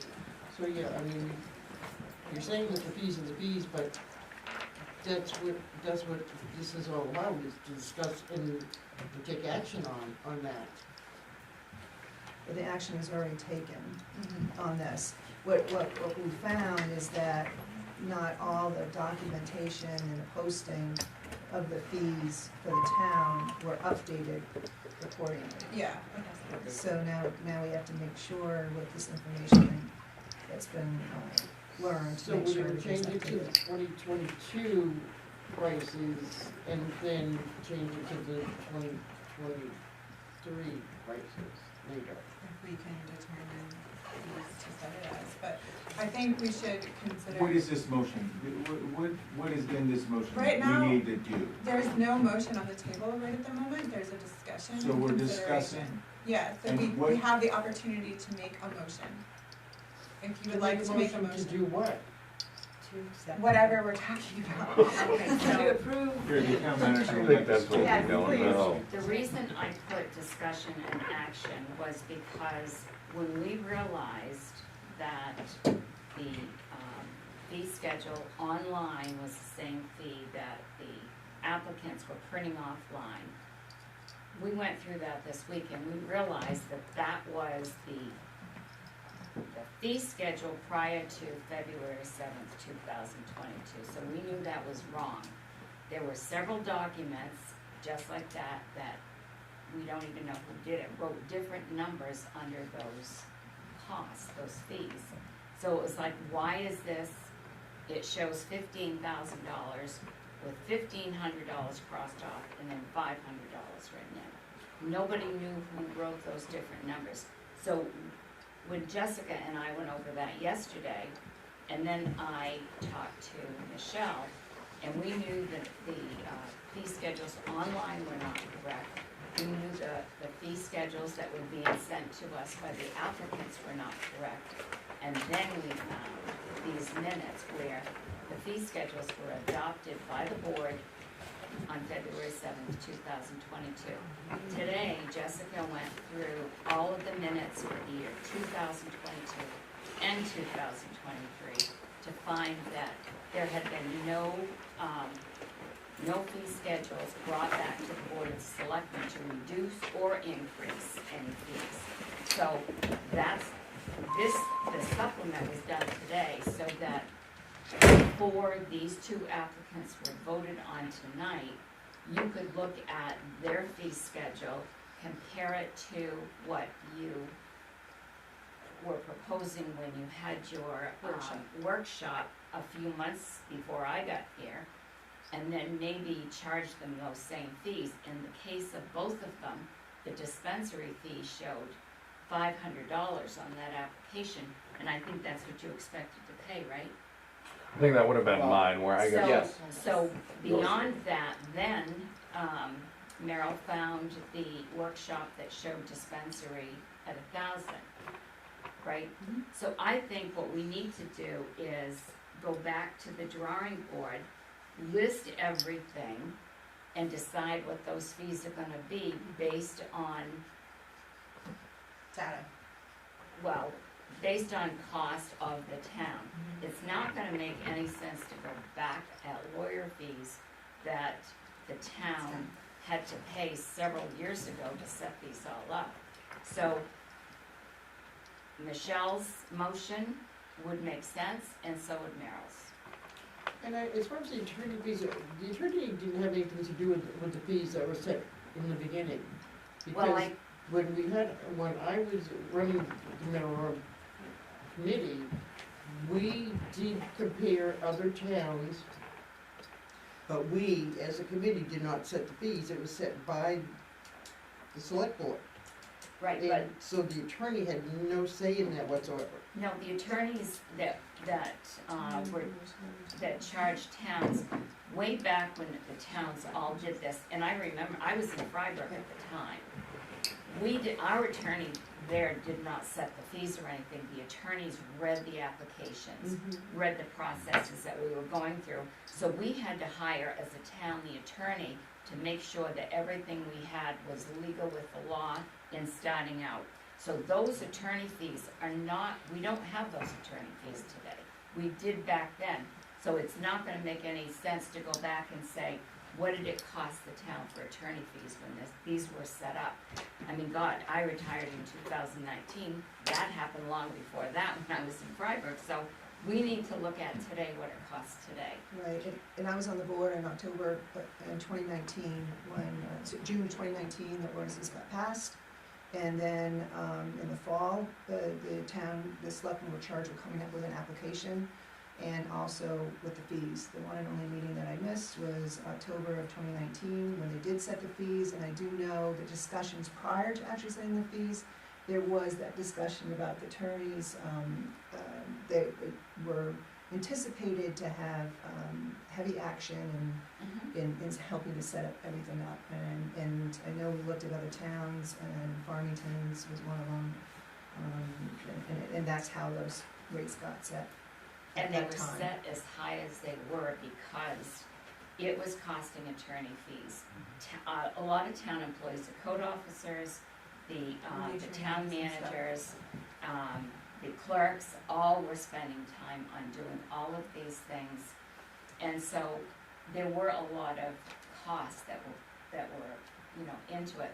Not only that, but I remember a workshop after training, after seminar, that we all went to. Yeah. There was I went to a 2-day seminar in Freeport where individuals from Colorado came and did a workshop in Freeport. So it cost the towns money to go to those workshops and everything, so we don't have that today. I think, after hearing all of this, that what we need to do is ask our town manager to put together a fee schedule that makes sense of what it costs our town to do that. We're not those people. Our town manager does that, knows, that's her job, is to put that together for us. And I think we should just lay it on her unless she tells us that she's not gonna do it. As long as I don't have to do it tomorrow. That's right. I mean, I agree with that. That's agreeable. But you understand what I'm saying? Yeah, we can't figure that out. That's not our purview. So in the meantime, we have to make a decision as to whether or not we're gonna go and charge the either give them, 2022 fees, which is on our agenda, or if we're going to, as Michelle's suggested, well, that would be the fees you were talking about, right? Yeah. And then get the refund if necessary. Yep, and we refund when we make the next decision and put this as an agenda item to Alright, so I would like to make a discuss. motion that we put the 2022 fees for marijuana on the renewal applications. I don't even think you need to make that motion. I think what it is you would have to make a motion that if we change the fee schedule in the next coming months, that they get some type of rebate. to, come in alignment with whatever the fee schedule Okay, is. that's why you can do that. Right, right. Once it's on the Wait. table, we can have Yep, discussion. yep, so I move with, the renewals, applications for the marijuana, various, entities, that, we, reimburse the difference of, any future fees in the current renewal year, that may be less than the fees are currently for February 7th, 2022. Makes sense. Second, Okay, Mike, you were. Yeah, I just, I think Sharon had a great idea that we're past the attorney stuff. This is, what's it cost to administer this thing, but my opinion is on like tiers and stores and everything, there is no difference. That paperwork is the same. There isn't. The only thing that has to do with the tiers is how much marijuana you're growing in there. And the more marijuana you grow, the more they wanna make, but that has absolutely nothing to do with you guys filling out this permit. I will say Cause that the permit's the same. it would be comparable, it would be comparable to how we address restaurants and hotels, it's based on capacity. Exactly. So I think, it's something to look at, but the tiers aren't necessarily the problem, it's the number at the end. John? Can I make a suggestion? I'll work with Sharon, and I think you'd mentioned about Sharon establishing the schedule of fees for marijuana. I'll work closely with Sharon, and I think, just a suggestion, maybe we have a group discussion with some of the locals, marijuana distributors in this area, and try to establish what that agreeable fee could be. Or try to get some input from them to kind of understand what that, how can we establish a fee? Is that something that, Sharon, I can definitely help with some of the legwork, maybe getting with some of the. Some of that'll work, but the other thing is we need to know what our ordinance states. I know one ordinance I'm familiar with, the code officer has to even re-inspect renewals. So I don't know what your ordinance states here. He has no inspections on it, so, no, Okay. it's all the state. Just, when you're looking at this, please, just, when I fill out the paperwork for my store, when I fill out the paperwork for my cultivation facility, when I fill out the paperwork for my, manufacturing license, it's identical. Okay, so when I give it to John, he does the exact same thing. He looks at it, everything's in line, you get approved here, renewed, and he emails it to the state. He doesn't come do any inspections, he doesn't do anything.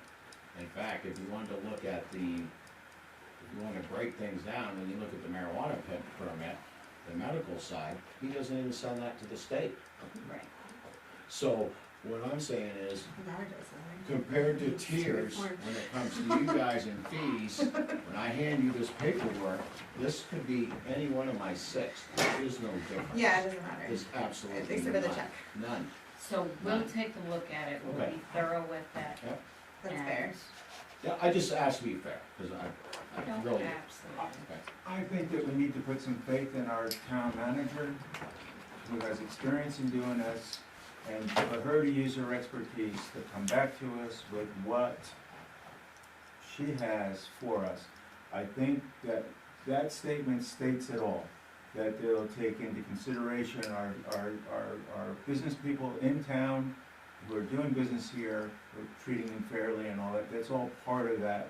And I don't think that we can make that decision. We are counting on you to do that for us. And however you choose to do that, well, I'd like to see what it is and then go from there. That's what I'm proposing. Okay, so on the table right now, we have the action of collecting fees as the fee schedule determines and then rebating if, and when we change that fee. And that's good for this year. Sarah, That's good for this year. yeah, Yes. for years. So I mean. This year is 12 months from today. Okay. So when they come back, so when they come in next year, I'm just asking, just, for example, they come in next year for the renewal on this date today, or whatever their date they get.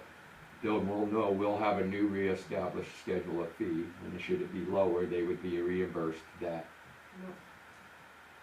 It that would have already difference. been, well, hopefully we have something before the year's over to be able to reimburse them. But would we reimburse at the time of the renewal? Yeah, I wonder if that's I have something 6 that- licenses, so this isn't like a once a year thing for me. No, it would be reimbursed at the time that the Fees. fees are approved. Okay, Yeah. all right, sure.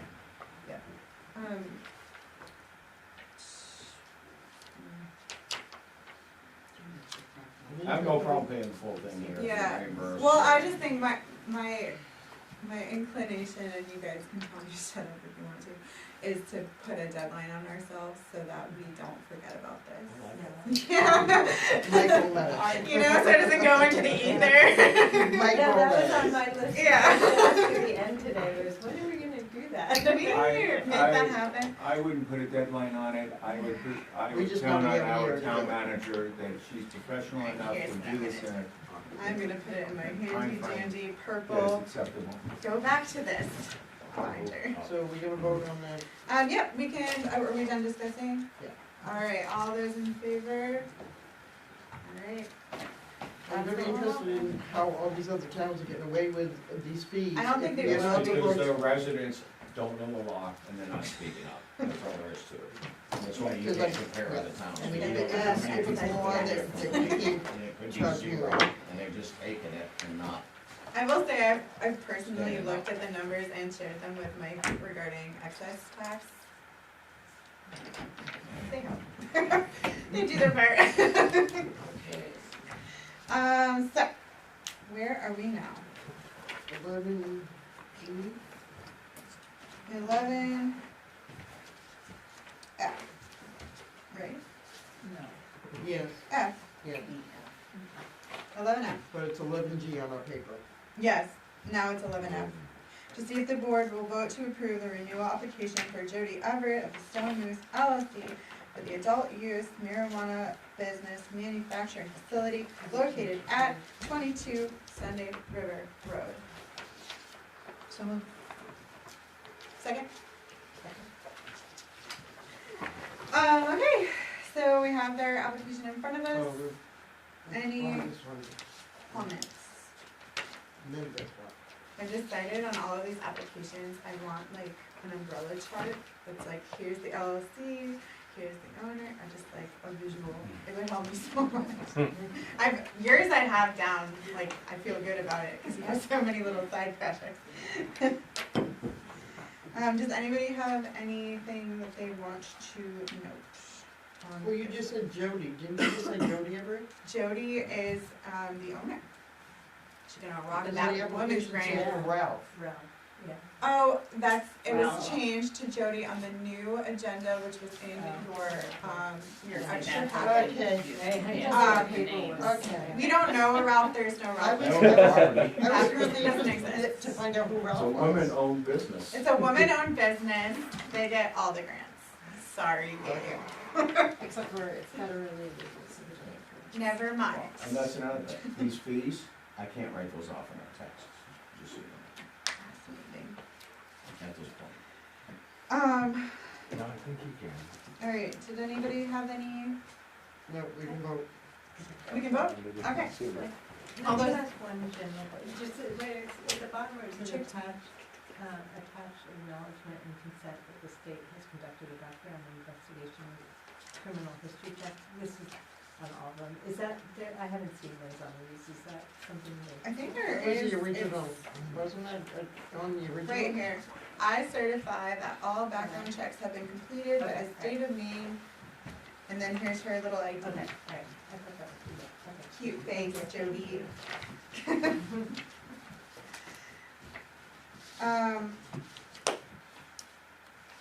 We have a motion, we have a second. All those in favor?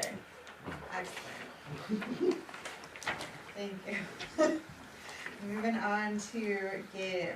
So we got 11, 2, 2. I feel like I might not have rewritten that certified background check thing, 'cause I think that I wasn't sure if I needed to rewrite or just check the box. Cause I think on that page there's a box that you check that says like you're gonna do the background check or whatever. Yeah, I remember originally when I did it, I did write a page. it's I just a just little wasn't asterisk. sure, basically, you know what I mean? I'm trying to save paper, How dare you? That's not what these packets are about. not with these It's back about there. destroying forests. Yeah.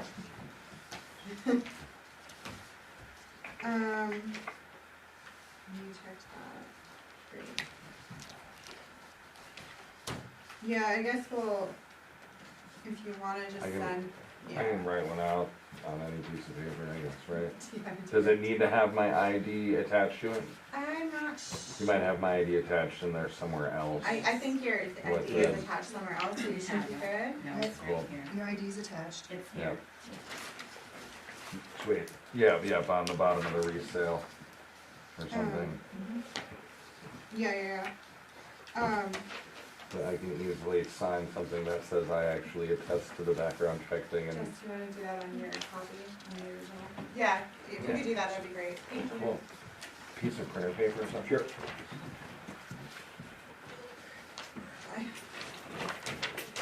Alright, so, Make a motion. Is that where we are? yep, Make a motion to approve the renewal for medical marijuana business dispensary and cultivation facility permit for all materials, the community business name, in and out of the garden. We Grow LLC, 421 East Bethel Road. And the permit will expire on November 15, 2024. Sounds like today. Today too. I'll second that. Any discussion? Alright, all those in favor? Great. Moving on to.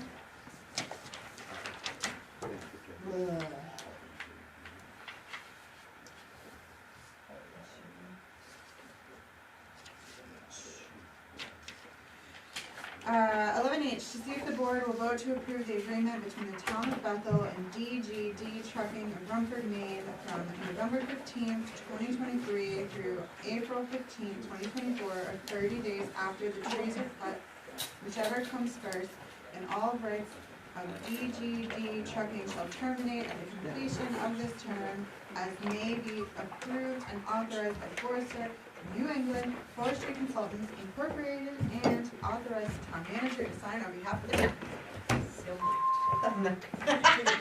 You know what? Second. Alright, it's hilarious. Any discussion on this matter? Where is this being done? Bingham Forest. Yes. Bingham Forest. It was the same contract that was approved, the same agreement last year that was approved, through Forester and the logging company. They didn't finish last year, so this is a continuation to finish this year. And it's the same, the same lot, but it's also the same exact agreement, nothing changed other than the dates. Thank you. Thank you, you answered that question, same vendor, same agreement. Yeah. Everything is, it's the same contract, we just changed the dates. And I think it was like a lease agreement at the time with like, because they knew the weather was gonna be a little rough, that it would likely have to be a continuation. So yeah. And the best time to do logging is once the ground freezes. Okay. Any other discussion on this matter? Related but not, similar, when's the next Bingham Forest Authority meeting? I don't know that. Do you know? But I can ask. I could ask. I can ask Peter. He's been, that's Peter how Gade. it started, yes. Yeah, What it is. I would be interested in. if you can put it up on the calendar, doesn't need to be in the news, if you just put it in the calendar. Yeah, I've been working on trying to get all the boards to give you their meeting times, so that I can do that. The ones who meet regularly are easier, the ones that you don't. Yeah, thank you. For sure, thanks. Okay, are we ready to vote? Yes. All those in favor? Great.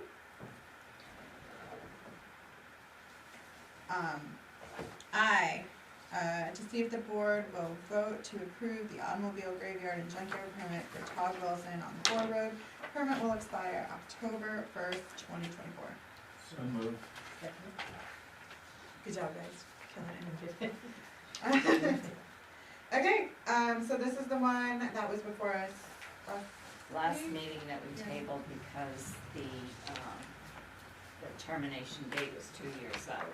And what we did was we pulled the actual statute on junkyard permits. And I did make you copies of that too, but I forgot to give them to you.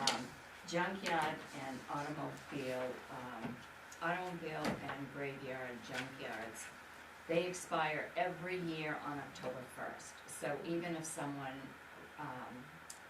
came in July, October 1st. So even if they came in July for a renewal, it would still expire October 1st of that year. So the one that was approved a couple of meetings back, I pulled that today, that was Goudreau's, right? Yes. That expiration date was November of 2024. I pulled that information today, and I'm going to have that brought back to you at the next meeting so that you can approve it with the October 1st date. Okay. Okay, before we vote on this, just procedure-wise, were we not supposed to take this off the table? I was just thinking about that too. It should have been an old business probably, but, I yeah. thought that's why we weren't tabling things, because it had to be taken off the Oh, table. we postponed it, that's why, we postponed it until we got the right information. Is that was our verbiage? Okay. We have the minutes, right? Our I'm pretty spirit- sure we postponed it, I think I made a Something careful was tabled decision last time. not to table it. Okay. And all the procedures, if it adds to the clunkiness and of our efficiently going through our meeting, then it's, yeah, exactly. I So- just remember it being brought up before. No, I do agree, and I think I really made a distinct choice to say postpone instead of table, because we didn't know when we'd get the information back. Something at the last meeting was tabled. I think it was. Yeah, it was tabled. Yes, we stated table. Yeah, it was So, tabled. It was tabled? yeah. Okay, so we gotta take that bad boy off the table. And I think it was tabled until the next meeting, which was now, right? Yeah, on Yeah. November 15th, 2023, Yeah. until the next regular select board meeting, so you are Yeah. at the next regular select. board. Okay, so I make a motion that we take the automobile graveyard and junkyard permit for Todd Wilson off the table. Second. Okay, and then I'd make another motion that we, oh yeah, all those in favor. Thanks. And then I make another motion that we approve the automobile graveyard and junkyard permit for So Todd moved. Wilson.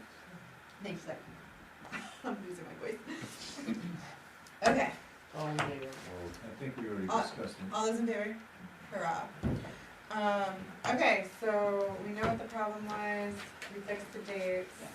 Are we all good to vote? Okay, all those in favor? We just voted. We just Yeah, voted. we did. Okay. Come on. Past your bedtime or what? My child woke up at 2 a.m. this morning, so I'm like losing steam quick. But I'll try to keep it together for you guys. Alright, so we are on 11J now, discussion and recommendation for the town manager and selectman Del Duca to discuss the law enforcement agreement with representatives from Oxford County. Okay, we're finally getting down to discussing the contract. We are gonna have a meeting with Wainwright, and he asked that before we schedule that meeting, that there is kind of a rundown of what our issues are, so that he can prepare himself to answer questions. So this is our opportunity to tell Sharon and Frank exactly what we would like discussed at these meetings, and yeah, that's it. So do you just wanna go down the line, or how would we like to address this? Yeah. Okay. What is the ordinance? I'll take We it, haven't I'll give scheduled you it a yet, hundred tomorrow. Wainwright wants to Yeah, schedule it's it first. 1,500 then. So, Is it if we don't 1,500? get through it tonight, we have I'll at the find next out. meeting. Well, I can state that one of the things that I find that's very important is the staffing, and the lack of staffing,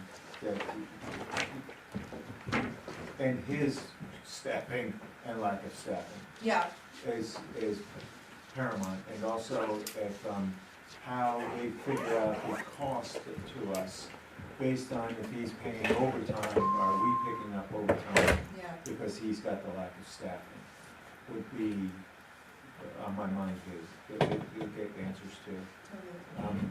And also, are we getting the coverage, and when we're not getting the coverage, is that being deducted from our contract, that's important to me. There's another question I would like to ask is how can we help him do his job, his department do their job better? Is there something that we're not doing or can do to help facilitate their efforts? Yeah. Sarah? Get more help. Pardon me? Recruit more Well, officers. Yeah, I mean, that would be interesting to hear what his answers are to those questions. Yeah. Sarah? Is that all you have? I'm sorry for hearing that. Well, that's what I have at the moment. Okay. Yeah, I'm not sure. I mean, I read through it, but I feel like I don't know enough yet to. Fair. Okay. Pat? Mine is, I requested it at the first meeting that we had, and I'm still looking for the, cost of having coverage from 7 AM to midnight.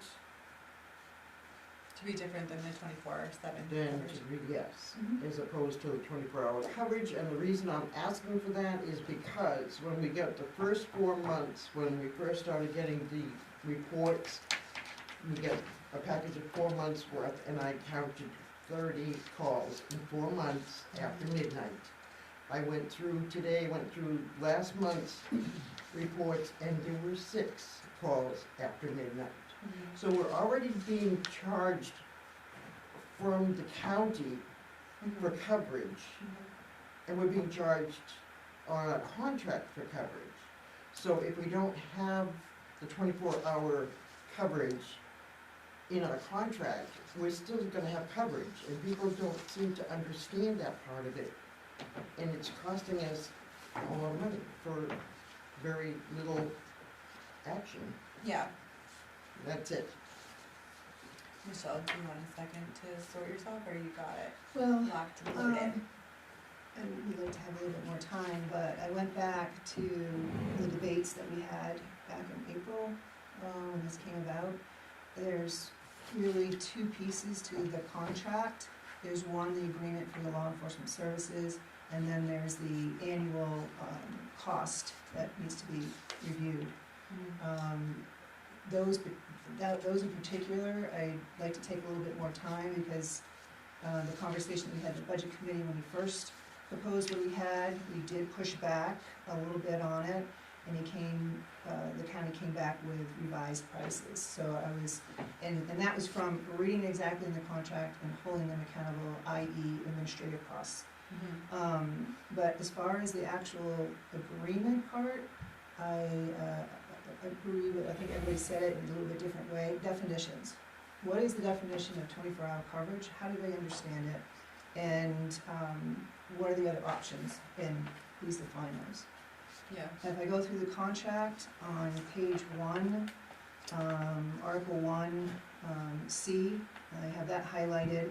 That's really on the sheriff's side. I don't think he's gonna give that up, but that's really on the sheriff's side. Page 2, maybe I can give these to you, Sharon, is 2.1. I have highlighted C. These are specific performance pieces that I don't believe have been fulfilled or managed or enforced to be fulfilled. Also on that page under F, there are some services that are to be at no additional cost to us. I want to make sure that is all set. Page 3 is the reciprocity piece. Page 3, G and H, is the reciprocity that we're talking about when the deputies get called away what our coverage is meant to be. Going down to the administrative responsibilities, we really want performance. You know, we want that schedule of assigned deputies and such. And I think it's important for us to know how to manage what our needs are and also the expectations. Page 4, H, there is that whole business about the annual cost calculation. We want to have more say in that or negotiation in that. I think the last time before this past spring that we even had one to look at was like 2018, if I recall correctly, We got from the budget. That's what they gave us as our annual cost calculation. Yeah, and then on page 5, again, it's some more performance that we're supposed to be getting out of our contract. And there's reference to the annual cost calculation. The big one on page 5 is Article 7, representation to the County of Oxford County. That's really our consumer protection. That can't come out even if they try. That means if they just go, Sharon can probably explain it better. If they just go away, we still have coverage. Right. And so, you know, it does. You can't be penalized for doing that. So that's huge for our protection. Then I just had a general question. I'd like to see what the contract was prior to the signing of this one, which was 2019, just to see what may have been changed progressively, because the fonts on this are different. Some pages have different fonts. So I'm not sure. And the original contract did specify 24 coverages, the ones after that did not. This one does not specify 24 coverage. Yes. I think I have a copy right here. So I did find one today that was 2010, is that the one you've got? Yeah, I can Okay. Is the font all the same? Yeah. So that'll be interesting. That's just my own edification. Yeah. Those. Would you make 2 copies of that, please? Yeah. The white Rangers, Okay. And as far as the rates go, yes. Oh, then I have it. Yeah. as The one far that as the Natalie rates gave go, us. when they gave us the updated rates, Yeah. Natalie said that our contract did not change. What? The We did the calculations. updated rates though, yeah. When they gave us the updated calculations, Natalie said that our rate did not change. For this coming year, Right. Yes. for the one that you had the 10% increase in. Which made no sense. Like the total didn't change? Right. I think because they were trying to, that was another thing, they were trying to make up for Years of not. doing anything. They made that our problem, Mhm. I believe. Did your previous year you paid was 10%, this fiscal year was 10% Yeah. higher than last year. And I believe when And so was it, Donnie Dura was here, he said it would ultimately be like 30% that they were trying to make up. So we would keep getting these giant incremental, so, Michelle, are you finished? Yes, I am, thank you. But that's important, is the cost piece too. So the cost thing, this was something that I had a big problem with when we initially started looking at the contract. And a lot of that had to do with things like we were paying for a percentage of the training and equipment, which they're not our staff, so I don't understand why we would be training them. They're like an outside agency that we're hiring. They should be trained because that's what you're paying for, train staff.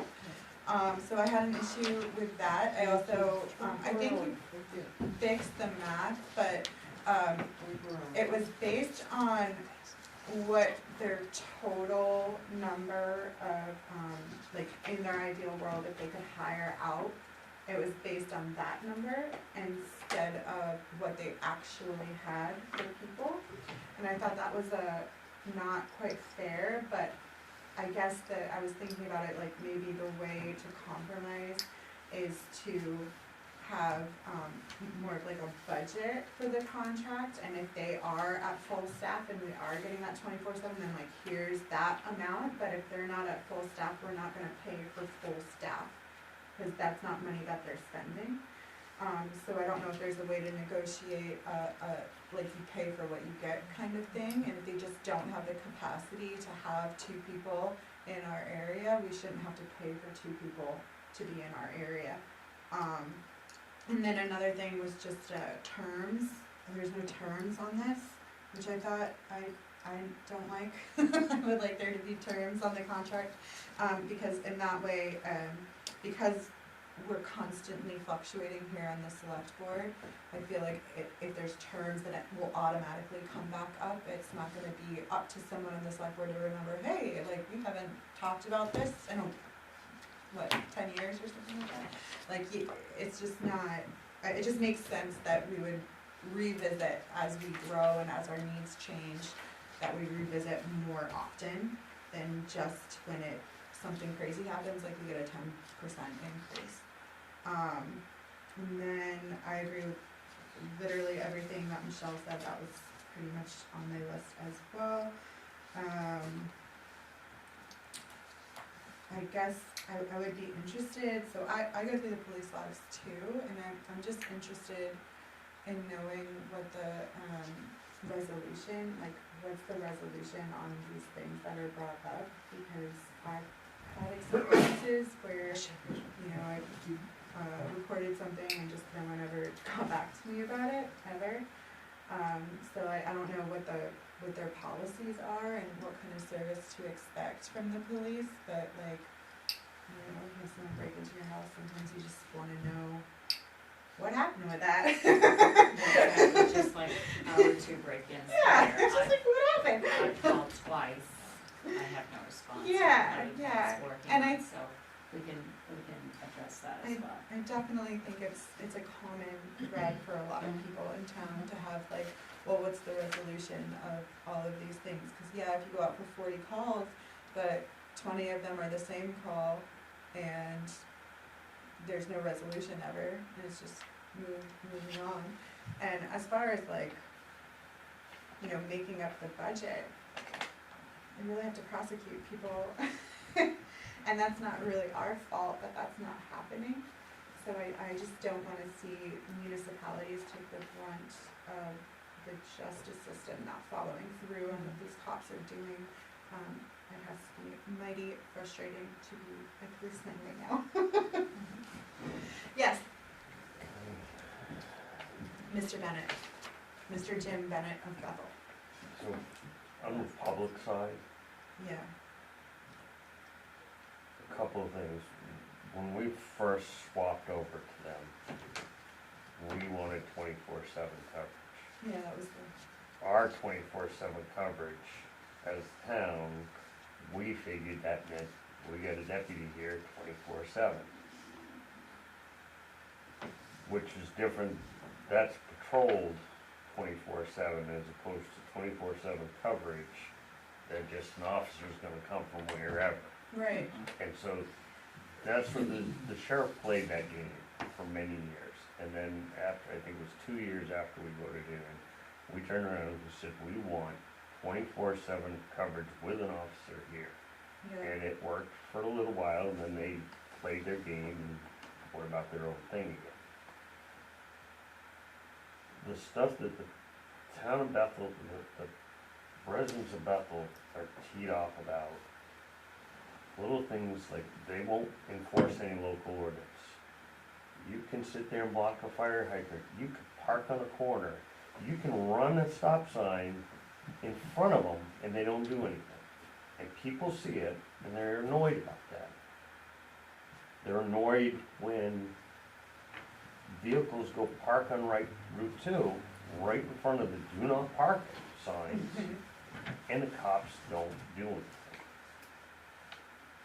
Yeah. It's very frustrating as a taxpayer to see this and see our money being wasted because they're not doing their job, because they just, I'm not gonna blatantly say it, they're lazy.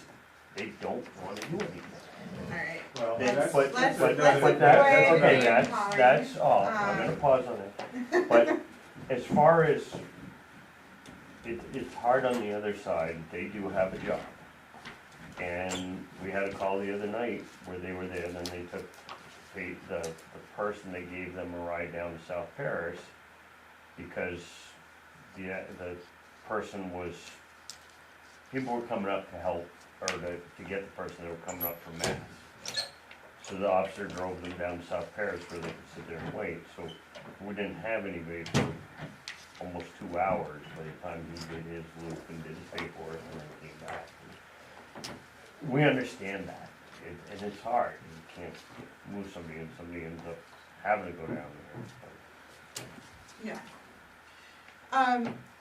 And maybe that brings up another thing, like, are there moments in which our fire department is dealing with things that maybe cops should be dealing with? And what's that cost look like to the town? And maybe that's just something to discuss. I don't know if it would have any bearing on what the contract is, but it's just something that would be interesting to look at. The relationship Yeah, between. like how those, The how they relationship between intersect. the fire department and EMS. Yeah, And what all And that EMS, looks, yes. what all that looks like. Yep. That's a good point. yep, And from what I understand, Like, and what I'm are not we here feeding to, I'm back? not here to debate, but the police have a protocol of things that they do and don't do. mhm, And sometimes it's about communicating what they are. yeah. So that would be something else that might be. Michelle's definitions Yeah. would be Yeah. very great. So that would be something that should be on the topic of conversations and be lumped into definitions. Okay, We have a very good working relationship with them, and we enjoy that, we take pride. And they have to, sometimes they have to go out, and so we do traffic control or whatever. Sometimes it's the other way. yeah.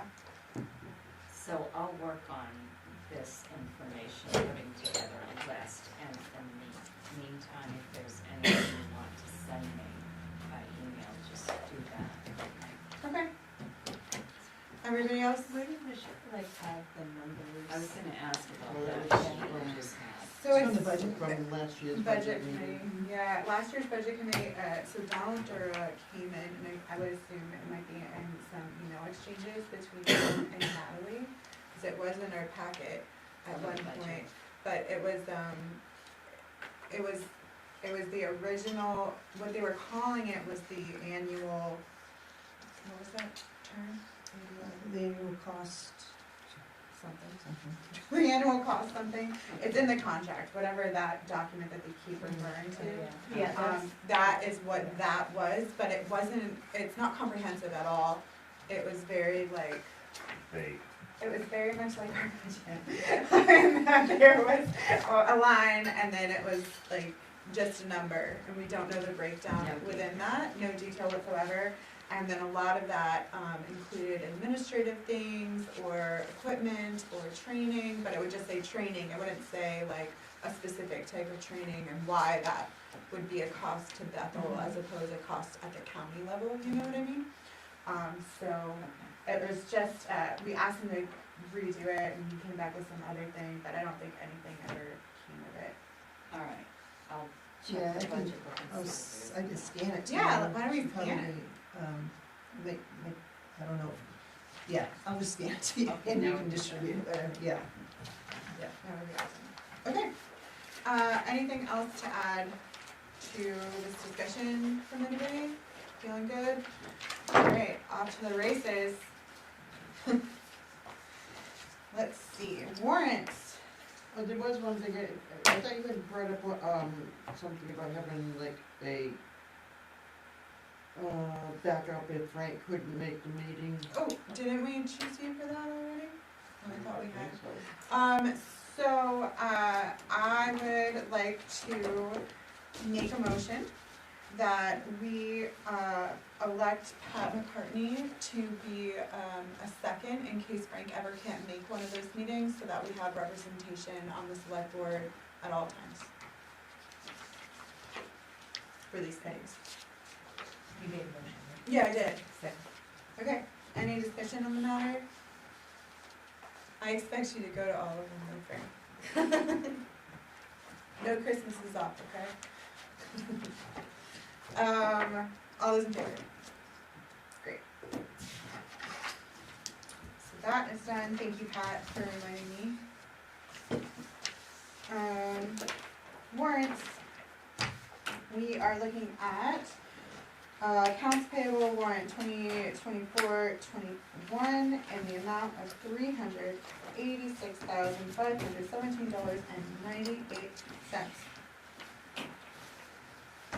Second. What just happened? I feel like I had a little stroke. We both said second, right? No, I was gonna do the motion. You did the motion, so I you was gonna moved. do the motion, yeah. Okay, you moved, Still Michelle seconded it, okay. Come on, I just heard it all together in one, and I was like, what just happened? Okay, any questions regarding this warrant? Well, the first part of that one was all electricity, right? The central main power? Yes, right. For all I was the- just wondering, like, if we, do anything to consider, like, options to reduce our electricity use, like solar, or, I did get a letter from Efficiency Maine as a municipal officer, and I went on the website, but there are some incentives for, So Sarah, I started with the Community Resilience Partnership, and I am just exhausted and do not have time to continue that work or to even apply for a secondary grant. I haven't applied for a secondary grant. If that's something that you would want to take over, I would be very happy to unload that upon you. sure. It's a committee, or it's a? So it is a committee, and we do have members. They're Scott and Jenny Mae Wheeler came, and it was Randy at the time. So I guess maybe it would be John if he was interested, and whomever else wanted to come. But essentially, it's a grant program through the state, and our town is signed up to engage in it if we want to. We did get that one grant for $50,000 for wastewater. Yeah. One day that will be paid. And then, so no other grant cycle has been applied for because I just didn't see us having the capacity to keep up with the quarterly reports. Is it appropriate for selectmen to be writing grants? Well, I got approval, so yeah, it is. I asked, and you said yes. Yeah, no, most would do I'm just that. asking. Yeah, Yeah, no, yeah, any committee you can, yeah, sure. I mean, it's not that I am writing a matching grant. If it was a matching grant, that would be a different situation. That would be committing the town to some type of cost. But I had town manager approval and select board approval, and, yeah. I mean, so it is I think so. But we also are working on hiring a position, right, for grant writing or not? So it's not really a grant writer position, it's a deputy clerk position, and it would be very cool if they wrote grants. Yeah, okay. Yeah, John would be, so. Yeah, but their job would be out Yeah, there. yeah. So if the board gave the select person permission to do the grant, to work on the grant, then that's appropriate. appropriate. Yeah, okay. But prior to that, to even act on the grant, because we're basically in place of the legislative body, that town manager would bring for approval to say, hey, do you want to do this grant? And then we say yay or nay, do it. Because it's usually, if the grant falls through, then it's a burden on the town, so that's why it comes here. So as long as that was done, then Yeah, then that's correct. we're all set too. Which it was, so it was first brought to, my understanding of the process was, it was brought from the CEO to Loretta. Loretta, had like a regional meeting regarding it, and CD was the Center for Ecology Based Economy. talked to, like, I think it was Greenwood, Newry, Woodstock, Bethel, Norway. That makes sense.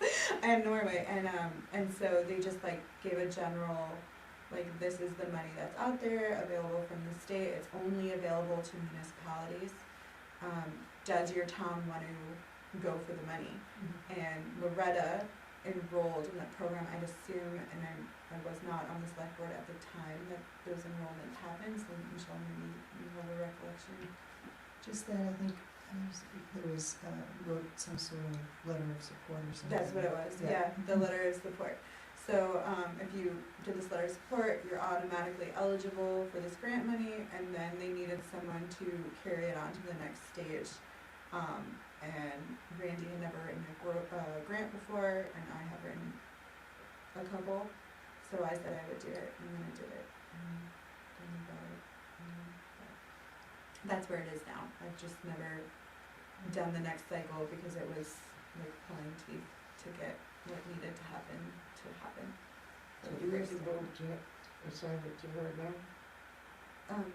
Sure. Yeah, I mean, but it also, yeah, it's happy to work on grants, but I mean, it could also be part of our comprehensive plan, right, to like convert Yeah, how we do. absolutely, Right, if we ever do that, yeah. I think there have been some steps, I think there have been some energy, review of things. The street lamps that are owned by CMP, got changed over to LED lights, that was, I think, over a year project. So there are some initiatives that have helped. Here, so I mean, yeah. Pellet boiler. Yeah. Part of the initial, grant proposal, the one that was approved and that we do have money available for, is, hiring a energy auditor to go in and look at all of our bills and see where we can tighten things up and where we can offset things and where a heat pump or something of that nature might be more appropriate. But that, I don't know if that's, I still think that's out there as something that needs to happen. Yeah, I'd be happy to, I think that would be great.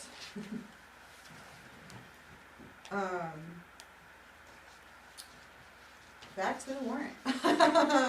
Any other comments? Do we have to vote on it? The warrant? No, on having her take that. No. Let's do it in select board items anyway, because we have the warrant on the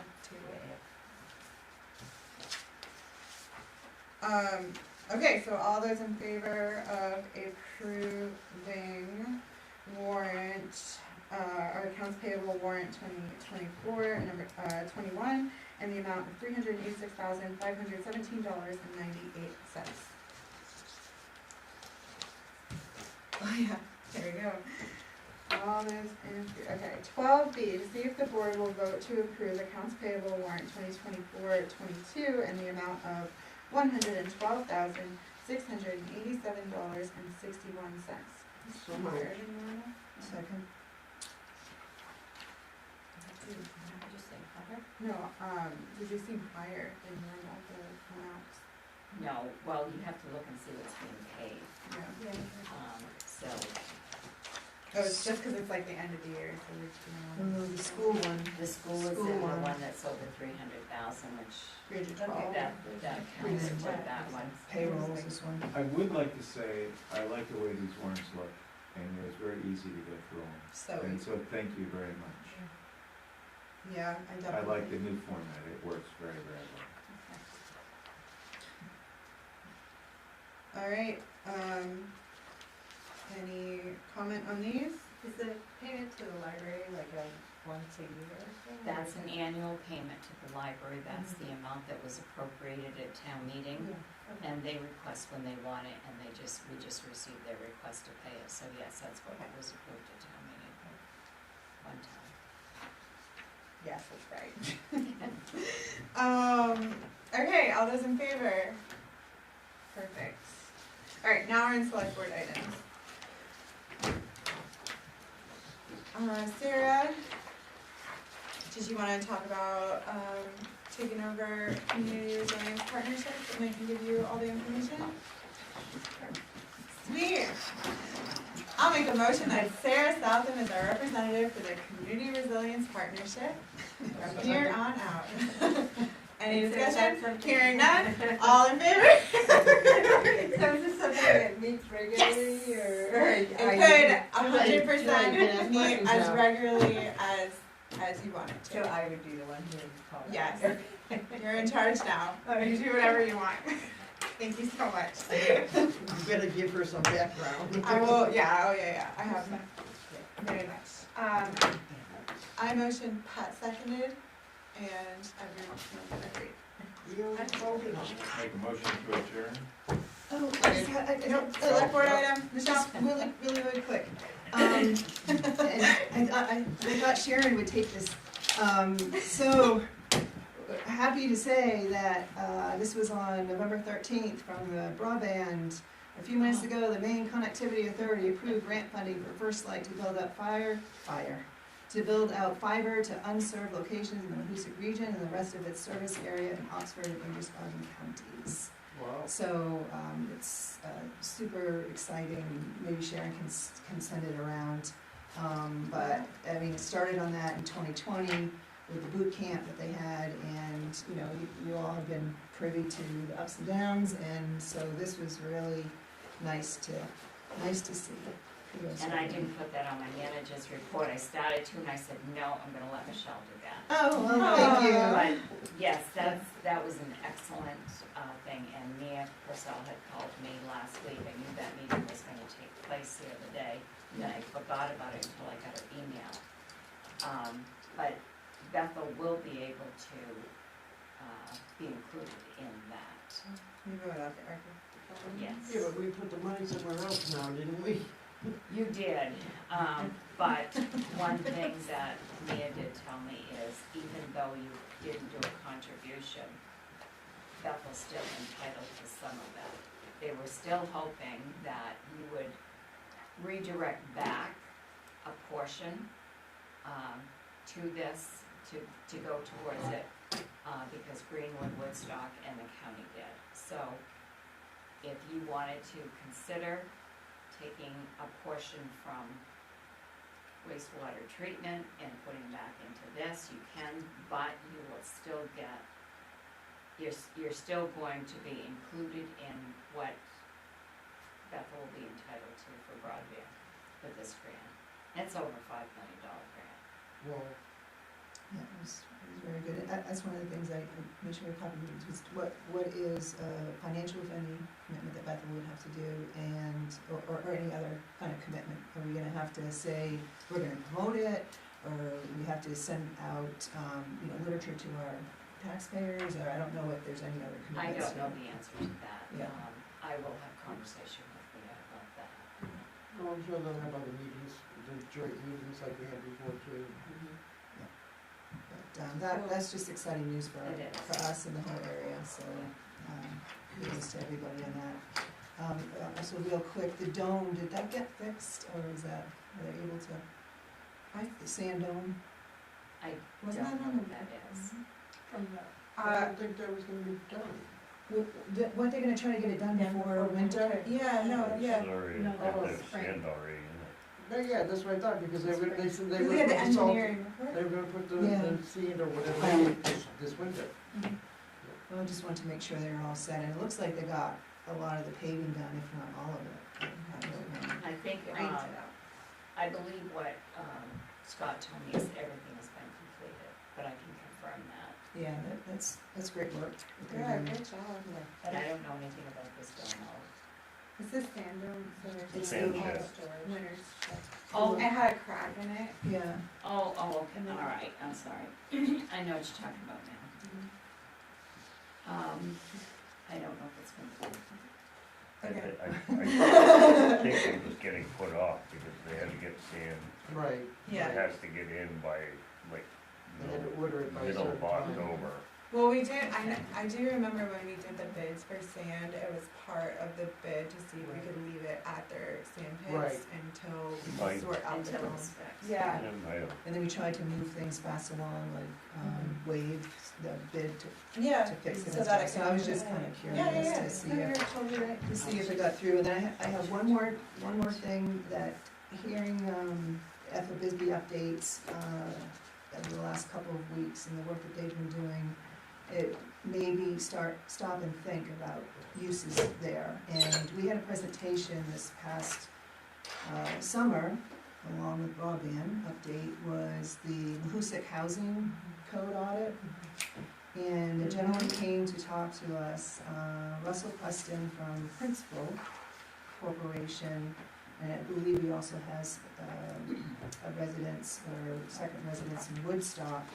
And he had diagrammed out housing on the Ethel Bisbee lot with the building still on it. And we never really followed up on that, and it's something I'd like to see. We were supposed to know it was Ethel Bisbee. Was that? I don't think we were supposed to know it was Ethel Bisbee. Yeah, no, he said, and I went back through and I didn't see those configurations or his talk, and I was hoping that we could invite him to one of our upcoming meetings to give us a short presentation, familiarize ourselves with that, and that might be an option, to have explored. And I don't, Mia or Mike Wilson would have his information. All I remember is that he was from, he had a home or something in Woodstock, so he was more familiar with the area than I thought. It was from the principal.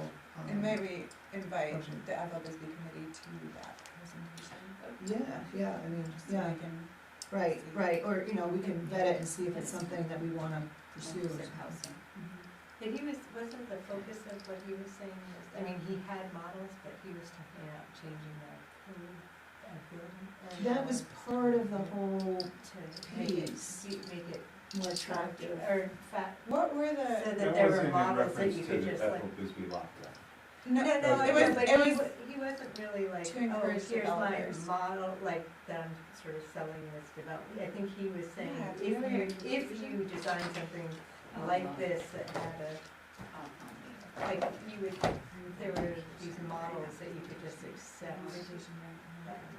Yes, Built, yes. Part of the town's participation in this audit was they did go through the code and make recommendations, and they also had a parcel of land. They had a parcel of land from Bethel, a parcel of land from Woodstock or something, right? And they kind of did it out, but it just was there, done in 45 minutes. Yeah. And I would like to have them come forward again, just to give them, see if it's something. It would also But be, it's in reference to the Ethel Bisbee lot.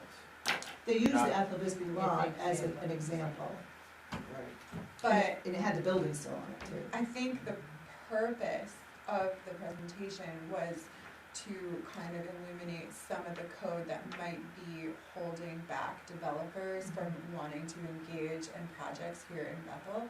So I guess that would be a really important part to me, is to know exactly what those conclusions were and see if it's something that ORC would want to look at or not. Yeah, well, there is some of that, but I'm just interested, because they had connections to developers and other companies that might wanna come in, depending on what we had for codes and stuff to do housing development. So, Yes, Thank you, that's it. I have a question on that whole piece.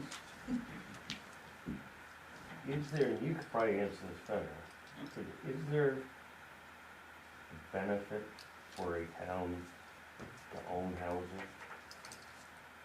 Basically, they would be the landlord. As a revenue source? Yeah. That's not a recommendation that I would give, I don't think so. that the town be a landlord.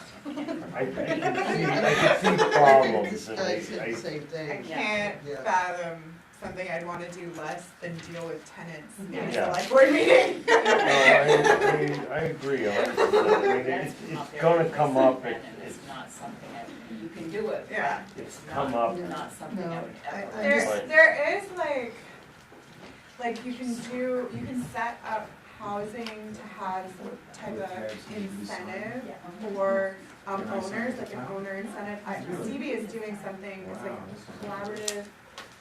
collaborative housing, or I can't remember what it's called, but there's a whole program on it. But Norway is doing it right now, and I would just rather watch them go through all the learning curves, and then we should just clean the good stuff. Can I hear adjournment?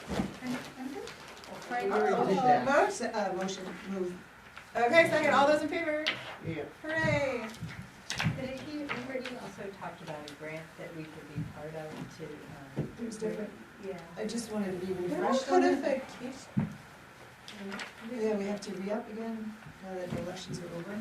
So, yep, yeah, we have gone through all the questions. We're at a point where,